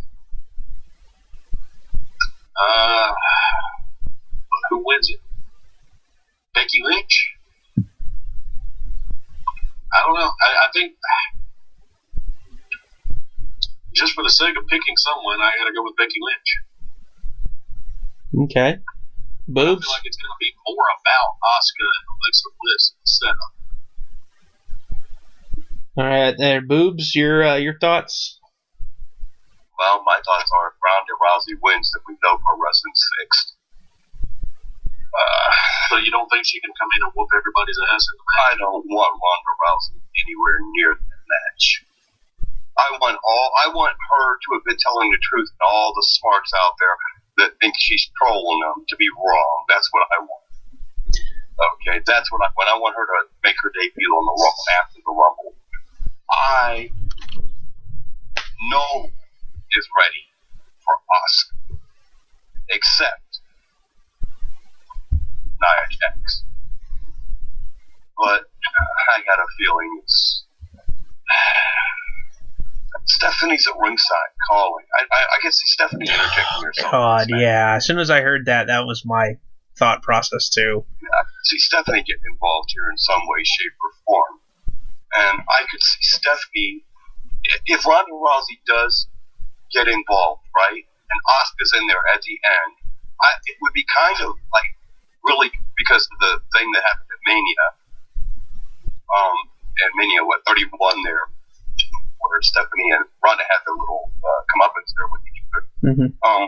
I think it would be interesting if Stephanie were to come in at like maybe Asuka's in the match, she's going through everybody. Asuka's just, she's there, right? And Stephanie comes in at like 29, gets involved. Ronda Rousey's 30. Everyone's, oh my God, Ronda Rousey's going to win, blah, blah, blah. So Stephanie, Asuka's in the corner, sitting down, chilling out. You know, she's been beaten up, she's tired, she's been there and in there for, 30 minutes or what have you. And Stephanie and Ronda are going at it. Ronda pitches Steph out, now Asuka takes her moment to flip Ronda out of her and win the whole damn thing. Because everybody, by the time Ronda shows up, everyone's figured Asuka doesn't have a shot in hell of doing this now. And she gets to go on, and her and Alexa Bliss have a great match. Mania. That's what I want. That's what I want. Daniel, we know you're picking Lacey Evans. So, Scott? No. So, who are you picking? Scott's legitimately thrown off that you're not picking Lacey Evans. I love the fact that this is like an ongoing gimmick now. So funny. I'm very tired of it. Yeah. But no, for me, I cannot see them not putting Asuka over in this. The only other option I see, because Asuka's going to face Alexa Bliss anyway. Plain and simple. She's going to face Alexa Bliss anyway. No matter what happens. So why not give it to a SmackDown person? The main option I can see who can compete with Charlotte is Becky. So if it's not Asuka, it's Becky. That's the only way I can think about it. Wow, we actually agree on it. Yeah, it's scary, huh? What if they were to put over someone like Carmella wins the Rumble and gets the match automatically? I would love to see Miss Money in the Bank win the Royal Rumble this time. I think that would be awesome. And then she goes to Mania and ends up getting pinned by Charlotte, losing to Charlotte, but then cashes in the same during the celebration. Yeah, it cashes in and wins. That actually wouldn't be bad. Cashes in and wins the title at Mania. That would be fucking great. That would be a great moment, right? That wouldn't be bad booking at all. That actually is pretty good. On a side note of this match, possible surprise entrance here. Because if one woman shows up here, I think she has a chance to maybe win this match because of opportunity lost a few years back. You going with who? You thinking Karma? Yeah. If Karma comes back during this match, all bets are off. Because she gave up her opportunity to go have a baby. Yeah. And, WWE, they were pushing her hard. You knew she was on her way to being the champion. You knew it. This could be the chance where they actually give her the title shot at Mania. That would be great too, wouldn't it? Yeah, I can see them having the Trish Stratus guest spot. Tori Wilson, even they're both in good enough shape where they can get in there. Tori, I think Beth Phoenix should be in the Rumble match. That would be nice. I agree. Yeah, because she was actually in the men's Royal Rumble match, and she's the only one still around who could be in the women's Royal Rumble match. And she has been doing the mixed match challenge. Yep. Just think if a current Hall of Famer won the Royal Rumble match. Yeah. Making her an active member of the roster. That's never happened before. That would be fun. And she's in good enough shape to do it too. Yeah. Victoria would be a great person to show up here. Yeah, and who just recently retired from Impact Wrestling? Gail Kim. Girl, Gail. That would be a shocker right there. That would be a huge shocker. Yeah. Instead of finishing her career in Impact, she gets to finish it in WWE. That would be awesome. So, Scott, you didn't make a pick, did you? I have not, have I? Yes. Are you being? I don't know who to pick. I was like, are you being coy? Are you trying to make it seem like you're not gonna pick at all? Oh, I'm just trying to buy time. Of course. As I figure out, I'm picking Nia Jax. Nice. What did I say? The only one who could stop Asuka could be Nia. Yeah, dude, I would love to see the immovable force, the unstoppable force meeting the immovable object if it was Nia and Karma. Oh. That'd be fun. No. Yeah, I'm melting in my seat. What if James Ellsworth won the women's Royal? Oh my God. Oh my God. Oh my God. Just imagine the backlash after he's the one who took the briefcase in the Money in the Bank match last year. Yeah, and screwed that match up. Just imagine the backlash if a man won the women's Royal Rumble. If James Ellsworth shows up in WWE again, there's a problem. They're scripting the bottom of the barrel. You guys need to go on somewhere else with that. Yeah. All right. What about the men's rumble? 30 men are slated for it. There have been a bunch of people already have announced their entry. About what? Not quite 20 guys. About 18, 19 guys have already said they're going to be in it. So they still have a lot of room for possible surprises, call-ups. Any thoughts on that? I will avoid Scott since he wants to avoid answering. Boobs? John Cena wins, goes on to Mania to face Brock Lesnar. Barring that, man, there is a little bit of me that really wants to see AJ and Shinsuke Mania for the belt and put on another 4-star match, just so the world can realize that there's time that some of the best wrestlers in the world weren't made by WWE at all. Yeah. So if Cena doesn't win, I hope it's Nakamura, but that's all dependent upon what surprise entrants come in. This is a great place for certain guys to come back after injury. There's been rumor that Skinny Pants is coming back, that he's looking to come back. Who? Skinny Pants. Bautista. Oh, Skinny Jeans. But I was like, what?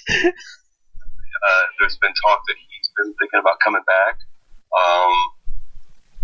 I would like to see James Storm show up at Mania and get a shot in the Royal Rumble. My God. There really isn't a lot of talent out there I could see coming into WWE right now. Can we all just say how funny it would be if the person who went for the shortest time in the ring was the one NXT call up and it was Leo Rush? Oh, then you know he's on his way out. Oh my God, that would be so fucking hilarious if they give him a chance at the Rumble and he goes to springboard in and they freaking knock him off and he falls down. Well, that would be technically elimination because he hasn't technically entered the ring. As soon as you break the plane of the top rope. So now it's like a complete pass in football or something. Yeah, exactly. I don't know. I just think it'd be funny if all of a sudden something like that shit happened. But who do you think, Aaron, it's going to be? Well, I hope it's going to be Nakamura. That's really the only way I can go with it because I usually have a pretty good idea going into the match who I feel like is going to win. But this year I can only go off of who I want to win. And I want to see AJ and Nakamura. So. I would definitely like to see that matchup too. If I had to pick right now, I'd pick Nakamura. I think the dark horse of this one is going to be Finn Balor. I think he's got a good chance at winning because then you could put him in the main event with whether it be Braun Strowman or Brock Lesnar, either or, don't matter. They were actually aiming for that at one point in time with him and Lesnar, and then the crap after all the injury crap that happened, he kind of fell out of favor for a while there. See, I feel like Roman Reigns is a real contender to win the match because I feel like it's going to be Roman and Lesnar at WrestleMania. Unfortunately, I can see that too. I really don't want to. He doesn't have to win the Royal Rumble to get there. Yeah, no, exactly. I feel like it would mean more for Nakamura to win the match. True. And go on through him. True. Yeah, but Raw does have the Elimination Chamber this year, and they could use it to determine a number one contender. Yeah. That's what I feel like is going to happen. Scott? So I hope it goes down that way anyway. I'm going with Nakamura because I think we've been saying this for like a year now. Yeah. We've wanted Nakamura to win the Rumble to face AJ Styles at WrestleMania. Yeah. The only bad part about that whole scenario is long ass entrance walk to the ring at Mania. That creepy ass stuff he does. All right. Still, that bothers me. I'm going to put it out there of the possibility, because I know Scott and I discussed this at least one time, but I don't think I've said something to Boobs yet about it, or Aaron maybe I might have said something.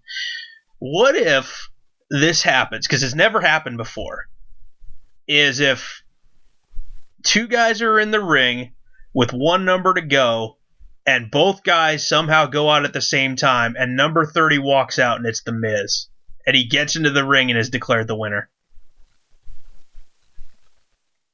Well, my God, that would just be awesome. What is the Miz? I think it'd be great if it was The Miz, only because he's the uber heel.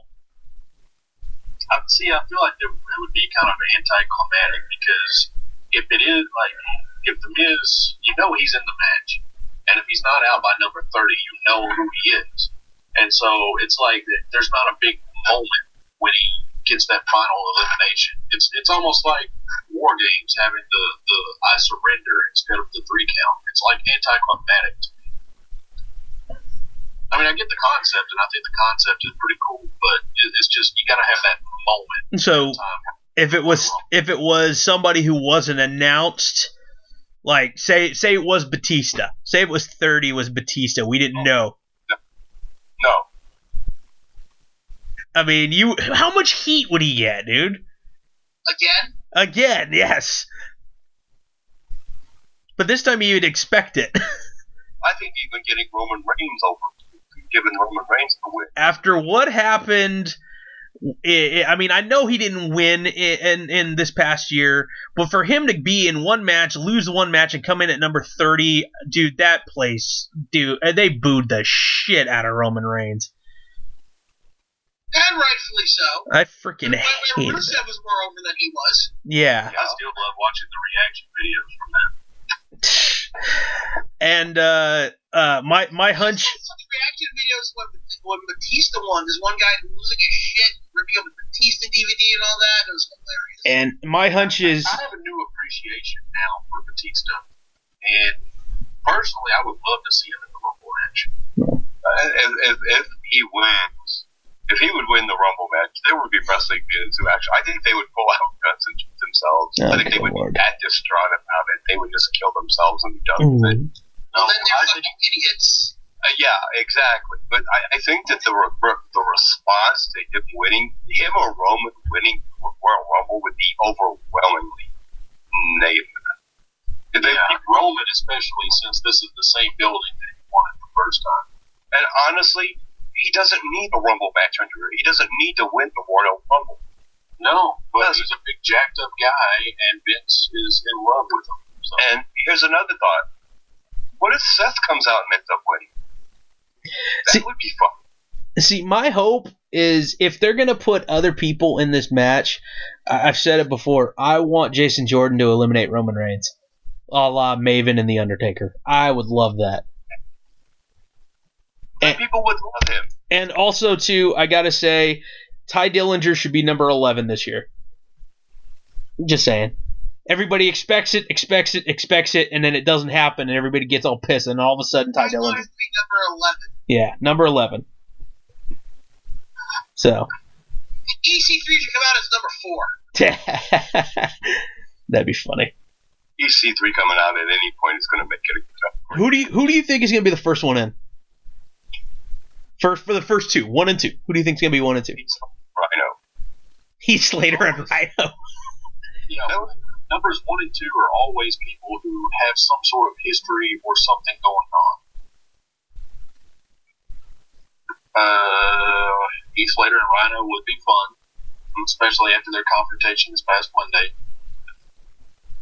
Are they announced for the match? As of right now, no. The one I was thinking Baron Corbin 1, and he's not announced yet, but because of he only being in a pre-show match, Bobby Roode being 2.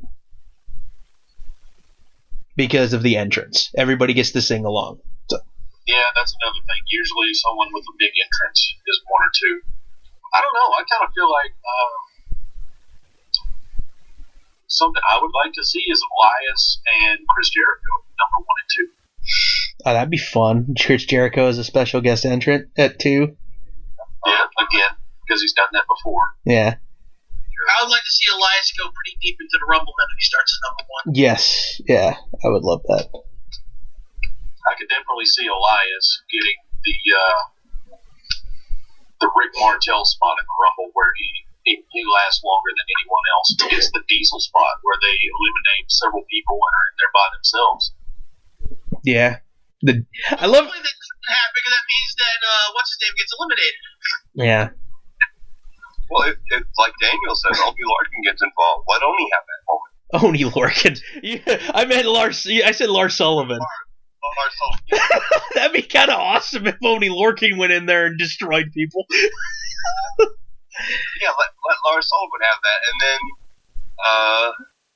you could, better yet, depending on how. I mean, serious. If we know that world title matches, that the Universal title match is going to happen before. What if, and this is a big one, what if Braun ends up coming out the Rumble as a surprise entry because he doesn't win the championship? Yeah, I mean, I can see them doing that too. I mean, I can see having number 1 be Aiden English and number 2 be Xavier Woods. Oh God! I mean, I should see that too. I still want the spot where Francesca. Okay, number 1 be Xavier Woods, number 2 be Kofi Kingston, number 3 then be Big E. Wait, no, because then we just get this long, drawn-out New Day promo. Okay, then stop CM Punk from cutting a promo for half an hour in the fucking Rumble he was in. that is true. Or what if number 1 is Francesca, number 2 is Francesca 2, and number 3 is Francesca 2 Turbo? I love it. Oh, good Lord. I'm trying to think. Now New Day. Then you have New Day come out in order. The first 6 members are New Day. That's funny. You could have a whole Royal Rumble match with just gimmicks. You could have all 3 Francescas. You could have the scarf of Chris Jericho, then Matilda, and then the megaphone. Jeez, you've thought about this, haven't you? Just in the last 30 seconds. You could have Liz come out. You could have a box of Budios enter. Only if this means Mark Henry's son, the Hand, wins the Rumble. Hand comes out. Fuji's Kane. Hold on, Fuji's Kane. The 2x4, Hacksaw's 2x4 enters the Rumble. That already won once before. It can't win again. Just imagine if Braun Strowman had a confrontation with Mark Henry's son, the Hand. Oh, good Lord. This is what it's come to. Look, I would just keep that Hand away from Pete Dunne, okay? I'm going to tell you, you know what's going to happen?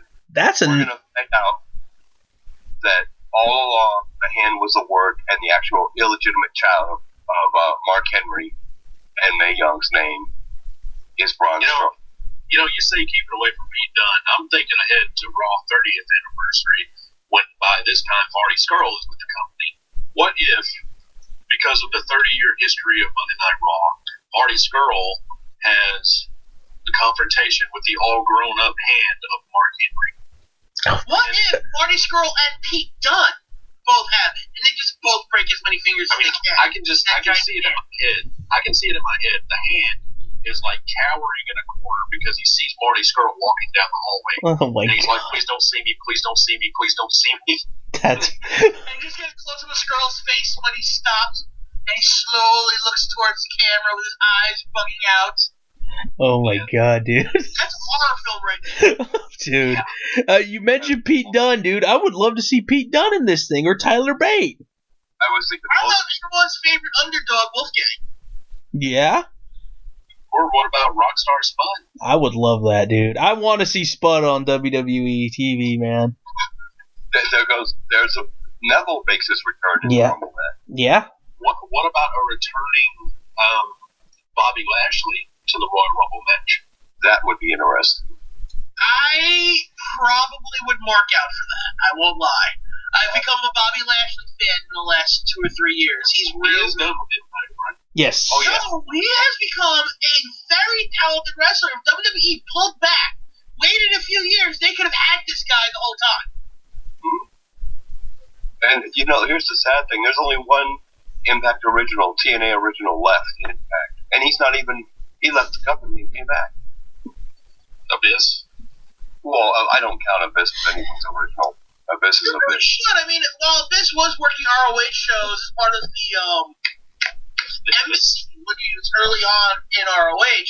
He really was a TNA guy. You talking He got a chance to wrestle Undertaker. You talking Petey? No. Oh, I thought that's who you were talking about in our original. Or are you talking the coach of Team Canada there? Scott DeBoer is one of the creative people now. Him and Don Callis are in charge of the product now. Yeah, I'm going to catch up on TNA next few weeks. I think I want to see what's going on for this. They still haven't started the new regime. Yeah. Those start next week. Yes, next week. they. But I want to at least be caught up for it. You know? Yeah, they just had Genesis, so yeah. There's nothing to catch up. But the only original from day one of TNA that is still with the company is Jeremy Borash. Yeah. Mm-hmm. When's he getting in the ring? He has. He actually did. Back in the ring. Yeah. It was funny. Week was over. Can WWE hire Jeremy Borash and just wipe out the company then? Well, they probably could. You never know, man. Everybody. If No, I, they'll I, never- if they'll I never- won't lie. I kind of want to hear Jeremy Borash and Nigel McGuinness on 205 Live. well, here's the one thing. I know I've had the conversation with Boobs before. One of the things that he said to me was that if EC3 leaves, watch within about a year that TNA is completely done. It's over and closes their doors. So we shall see. The year countdown clock is on, starting today. Okay, so you're saying, Boobs, January 2019, TNA's done. They will not have any more major TV. They will be doing their stuff on Twitch. No, you're backing down on it now. No, I'm Okay, it not. sounds like you're walking this back a little, Boobs. No, because wait. Do you know who Championship Wrestling from Hollywood is? Yes. No.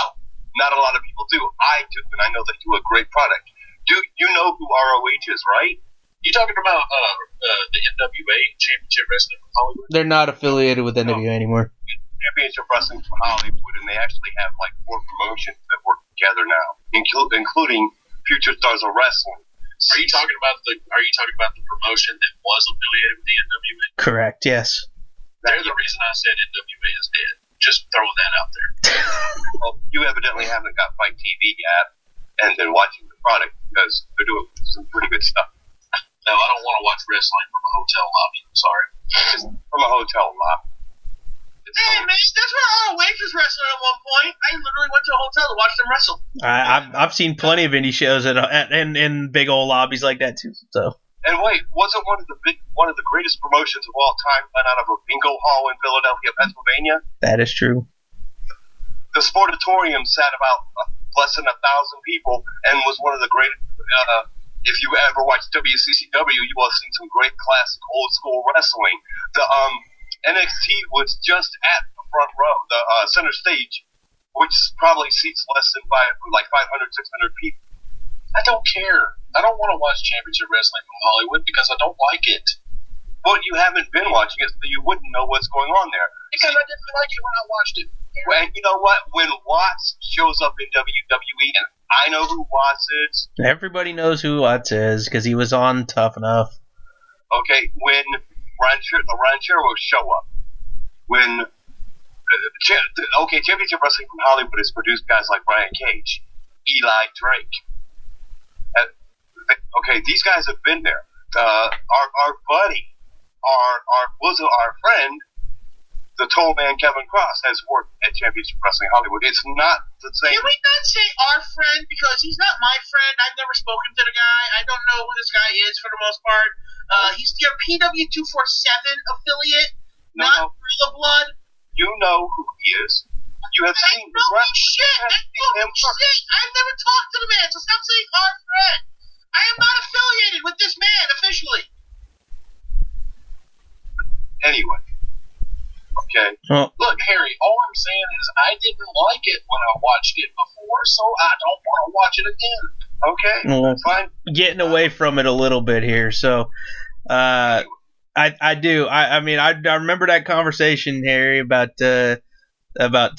If EC3's gone, that their days are numbered. So we'll see what happens, man. We'll see what happens in a year if they're still around, if they lose their TV deal, whatever. We'll see how far they fall, or maybe they won't. Maybe they'll survive. Maybe. So, aside from all the Rumble stuff, I gotta say, big news of the week. Aside from Enzo being an idiot, For a fact that all that happened, by the way. We can talk about that afterwards. Let's bring up this big news of the week. Then we'll bring up Enzo Amore. Because I do have a question for you fellows about it. Okay, big news of the week. Press conference was held by Vince McMahon. In 2020, the XFL is coming back. Oh, wait, I thought you said big news. Fuck this shit. I do have a question. Now, let's say all this does come out that she's lying. It's all bullshit. Just say, I'm not saying it is. Enzo could be a guy who's going to whip his dick out and stick it in someone who doesn't want it. He does have that personality. Fucking attitude about him. But let's say all this now, he wasn't a guy that whips his dick out and just shoves it in without question. Well, And he's innocent.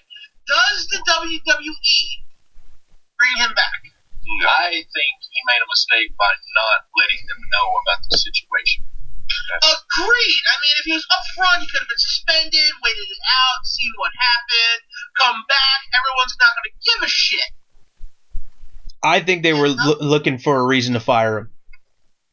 And him covering stuff up about the allegations, I think, was the last straw for them. I don't think they would ever hire him back, whether or not the outcome is one way or the other. And bottom line, it makes him look guilty for trying to cover it up. I'm with the guy. I hope that it comes out that it's false, because it's horrible if it's true. But And he deserves to be prosecuted to the full extent of the law. Absolutely. And, just if he did this shit, go to fucking jail. That's where you belong. Exactly. yeah, but just from looking, because I looked at the girl's Twitter page, and she does look to be a little bit out there. When things come out, hopefully we will get more info on things. I don't know. I don't know if there's been an actual police report filed, or if it's just accusations or whatnot. Have been, yes. But that's what I'm guessing was that everything stems back from. So I've heard October.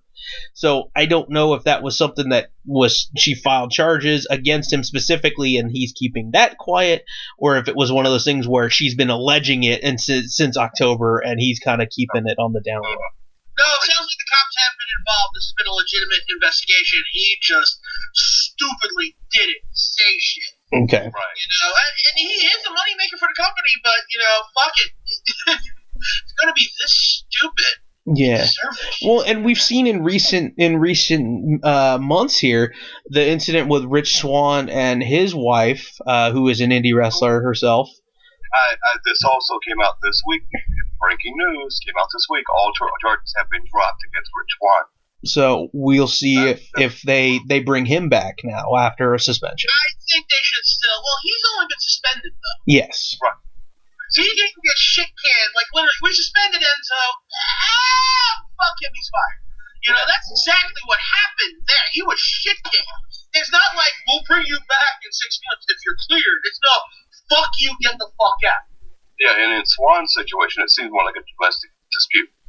Yeah, but if he's still gonna do something, dude deserves to go to jail. But if the charges are being dropped and all that shit, WWE should still wait some time before bringing him back. Let it fade people's minds. Die down. Something similar happened with Jerry Lawler last year, where he was in kind of a similar situation, and charges got dropped against him, and they brought him back like the next week. Now, do they bring if Swann does come back, do they bring him back at the same level? Or does he come back as that guy that's, he's a good performer, but he's not going to see title shots for quite a while? He's going to be punished? Well, I personally think he shouldn't be in the title picture for a while anyway. I was just tired of seeing him in it. I mean, that's just on personal levels. Like, he's had his time. Let's start rotating more guys. Like, where the fuck is, our PowerPoint presentation on how he won the title. Like, I need that. I need a better 205 Live right now, and Drew Gulak is the man to do it. And would you be upset if they did a segment where they took 10 minutes of our time and let him actually do a PowerPoint presentation? Oh my No, God. I want to see it! It would be fun. The crowd's eating that shit up right now. It would be so fun to have him come out. And we have to make sure that he gets clearance from Microsoft, only so we can see that stupid paperclip show up in the corner. Remember the old school, the Microsoft paperclip that says, "Hey, did you really want to do this?" and it gives you hints. Well, you remember that shit? You would not see that. That'd be fun. You would not see that. That is no longer a feature in any Microsoft product. Who knows? Look at that, I'm sure they could just do a Microsoft product video PowerPoint, make it seem like a PowerPoint when it's just a video. Yeah. Okay? It's not that hard. Well, I don't know, maybe it's just a slideshow and some fuck's just hitting the next button. Come on. That's true. You know? But, like, Enzo, though, I think he tried and WWE because that Anyone else? Yeah, we're having trouble hearing you there, Boobs. well, I think what the fuck here? All right, it's getting real muffled on you. It's we're barely getting any syllables from you. Is this any better? Talk again? Is this any better? Yes. Yes. All right. Might have just been where my mic was positioned. Anyhow, I think the whole crux of this whole situation is a simple thing. He tried to cover it up. If WWE brings him back or doesn't take a stance with this and say, hey, we're not going to tolerate you not telling us stuff like this that's going on in your personal life. You're not going to get, you get stopped for a DUI and you don't let us know you got stopped for a DUI. When we could actually, we could help you. If this woman's lying and Enzo didn't tell they got a legal department that could, they cease and desist, sue the shit out of people. They could have helped him. They could have got him some of the best attorneys in the world, right? Mm-hmm. With Vince's money. Yeah. And Vince is not about doing that to save the name of the brand. But I think if they bring him back, this is a black eye of WWE. Oh, you don't mind people lying to you? What else has been lied about in the past? Rumors about Snuka, the steroid scandal, all that stuff comes back in Vince's face. Vince doesn't need that. He's got $100 million invested in the XFL, which may be, a folly of his. I don't think tax write-off is what it is. I actually don't think so. I think that he and that he's looking for the people that are from within the business of professional football to help him form this league. So this time when it launches, it's done right. I'm excited. That's all I can say. It did sound like Boobs was being electrocuted. Yeah, it did sound like there was some shock therapy going on. I think the cord going into your recorder might be a little loose. You might want to check that, Boobs. That sounded similar to something when I used to have issues with the bass I use. So, All right, how's that? Much better or bad? You're okay for now. But All right. I think Vince has a solid investment. He really has a dream of starting a second football league in the United States. We know it can work. The USFL will. Technically third. There is the Arena Football League. Right. And I also think that Vince, this time, learning off the mistakes of the XFL. yeah, don't make it like wrestling. Yeah, and that he said that. There will be no crossover whatsoever. There will be no franchise teams. Every team will be a part of the XFL. They will be in different cities throughout the state. They're going to start with 8 teams. 10? Eight teams. 8 teams with a 10-week season. Yes. Okay, so, and he's going to put the season on. Essentially, I think he's going to try to start everything right after the Super Bowl in Correct. 2020. Yeah, he's going to start February 2020. He's looking to have shorter games, less. And I think that it's going to be a lot more. I think this time what we get is more of a hard-hitting football with, concern and care for the players, but we're not going to call stupid penalties. We're not going to do stupid things on the field. Well, and he's also trying to capitalize on what's going on with the NFL right now and the not standing for the anthem thing. And he also mentioned straight up he doesn't want people with criminal records even in the league. And I'm like thinking to myself, So Johnson's going to play. so you're basically looking at Tebow, and that's about it. No, there's another name they could bring in that would a lot of Who would that be? Colin Kaepernick. Does he? I don't know if he has a record yet, but yeah, I think Kaepernick's clean. But it just depends on, is he going to follow the rules of the stand-in for the anthem thing? Like, because one of the things said there will be rules. They will know the rules and they will follow the rules. But they will not play. They will be fired. And the one name that was funny, as soon as the people heard the rumors of the XFL coming back, people were like thinking, Johnny Manziel's going to get a shot. And then he said the thing about the criminal record, and everybody went, shit. Johnny Manziel. So, but and you know what? You have to look at Vince McMahon and see where he's at, and with kind of $100 million is a hell of a. None of us are ever going to have that in our lifetime. So $100. yeah, that is true. Yeah, but you see what I'm saying? I mean, he's got a lot of money on the line. He realizes the mistakes of the past. I think we're going to get very concise games. And the other thing is he's got a lot of talk has been about Fox Network, which has the NFL contract.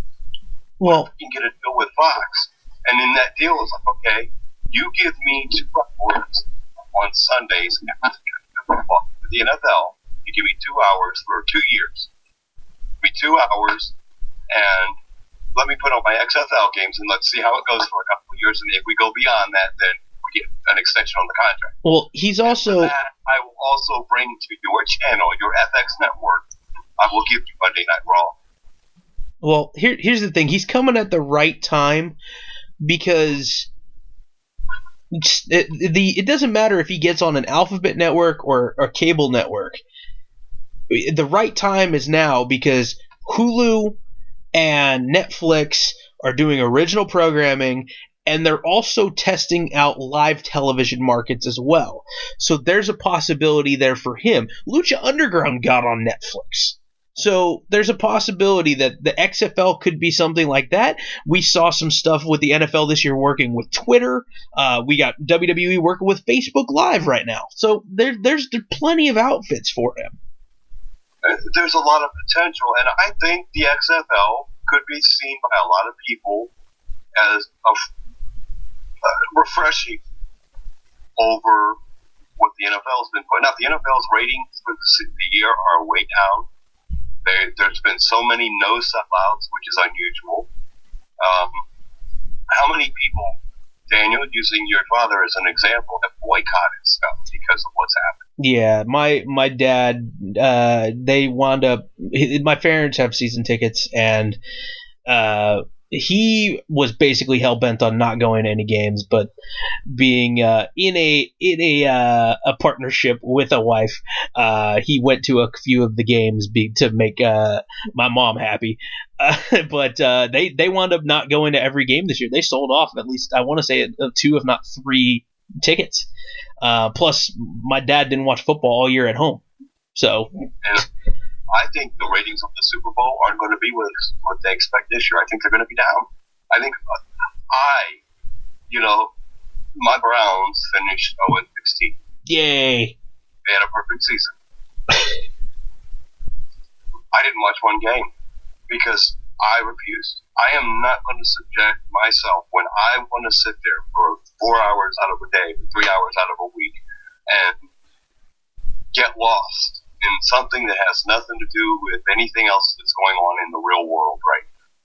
To get my mind off of this, and then I'm subjected to it during my entertainment.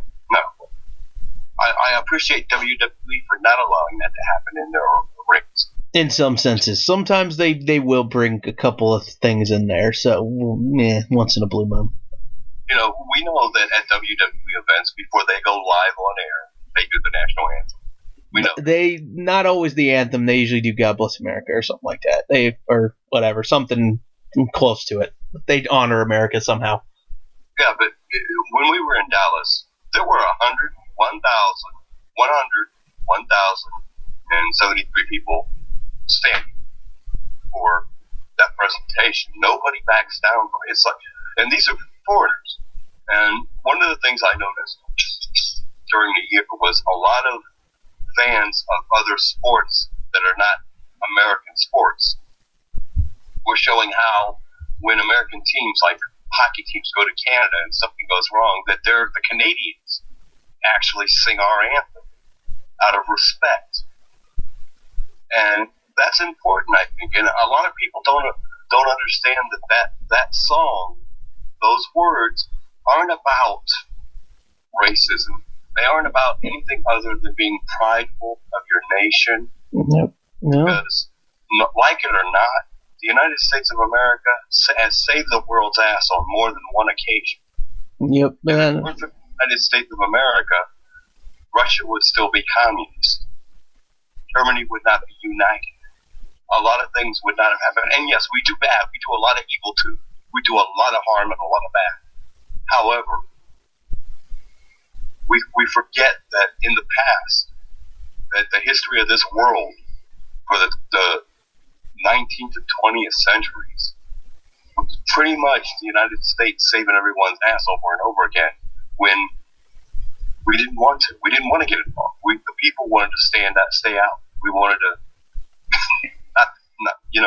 and I think that's the whole thing is it means something.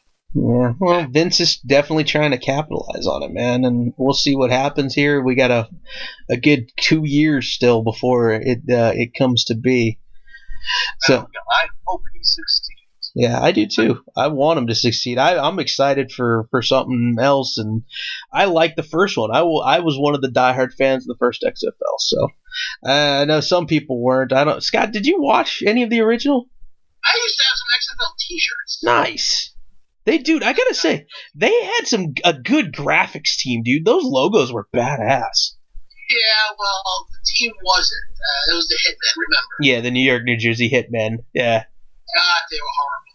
And think about how many guys came out of the XFL to go into the NFL to become superstars. Yeah, dude, Tommy That was Maddox. actually one of the few good things that did come out of it. Tommy Maddox won a Super Bowl. A lot of people did get noticed, and deservedly so. Yeah, Tommy Maddox won Super Bowls with the Steelers. Rod Smart, He Hate Me, the infamous He Hate Me, played a few seasons for the Raiders.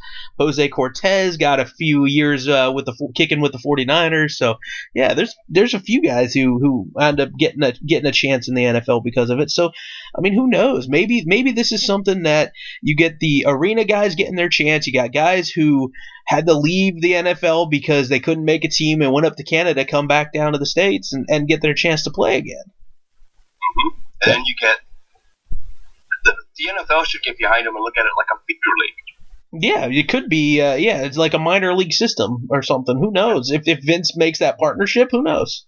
But then you gotta. Hey, I got to football. Guys, here's your update. There are 2 or 3 cop cars at the bank. Oh my God! It's only been 2 hours. Yeah, I know. That's a slow response time. Holy shit! I see a black SUV over here as well. Uh-oh.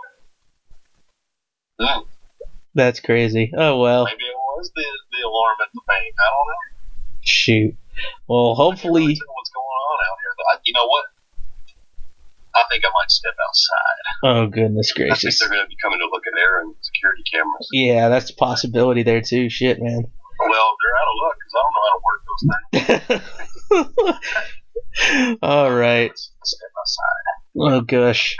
Well, on that note, while he's stepping outside, we'll be sure you guys hit the like and subscribe buttons on the YouTube.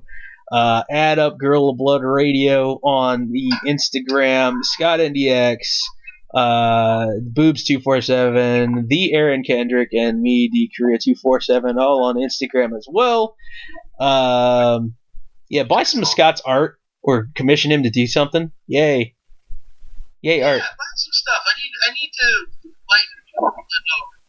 Yes, yay art. Yeah, man, it's dude, I'm super stoked at what I watched earlier today, and I'm excited for tomorrow. Here's hoping everything will look good, be better than expectations. And I think anybody want to add something before we sign off here? Let's all remember that 2018 is the year of Taco Tuesday. Of Taco Tuesday.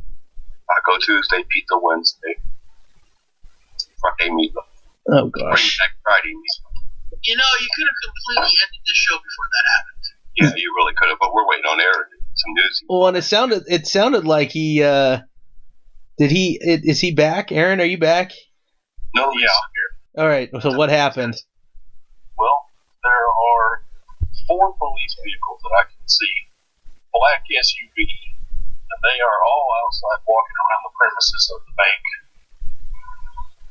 So, breaking news here on Gorilla Blood News. Oh gosh. Yeah, but I had to get away from where I was because I didn't want them to think I was like actively discussing what was happening. You're casing the joint too.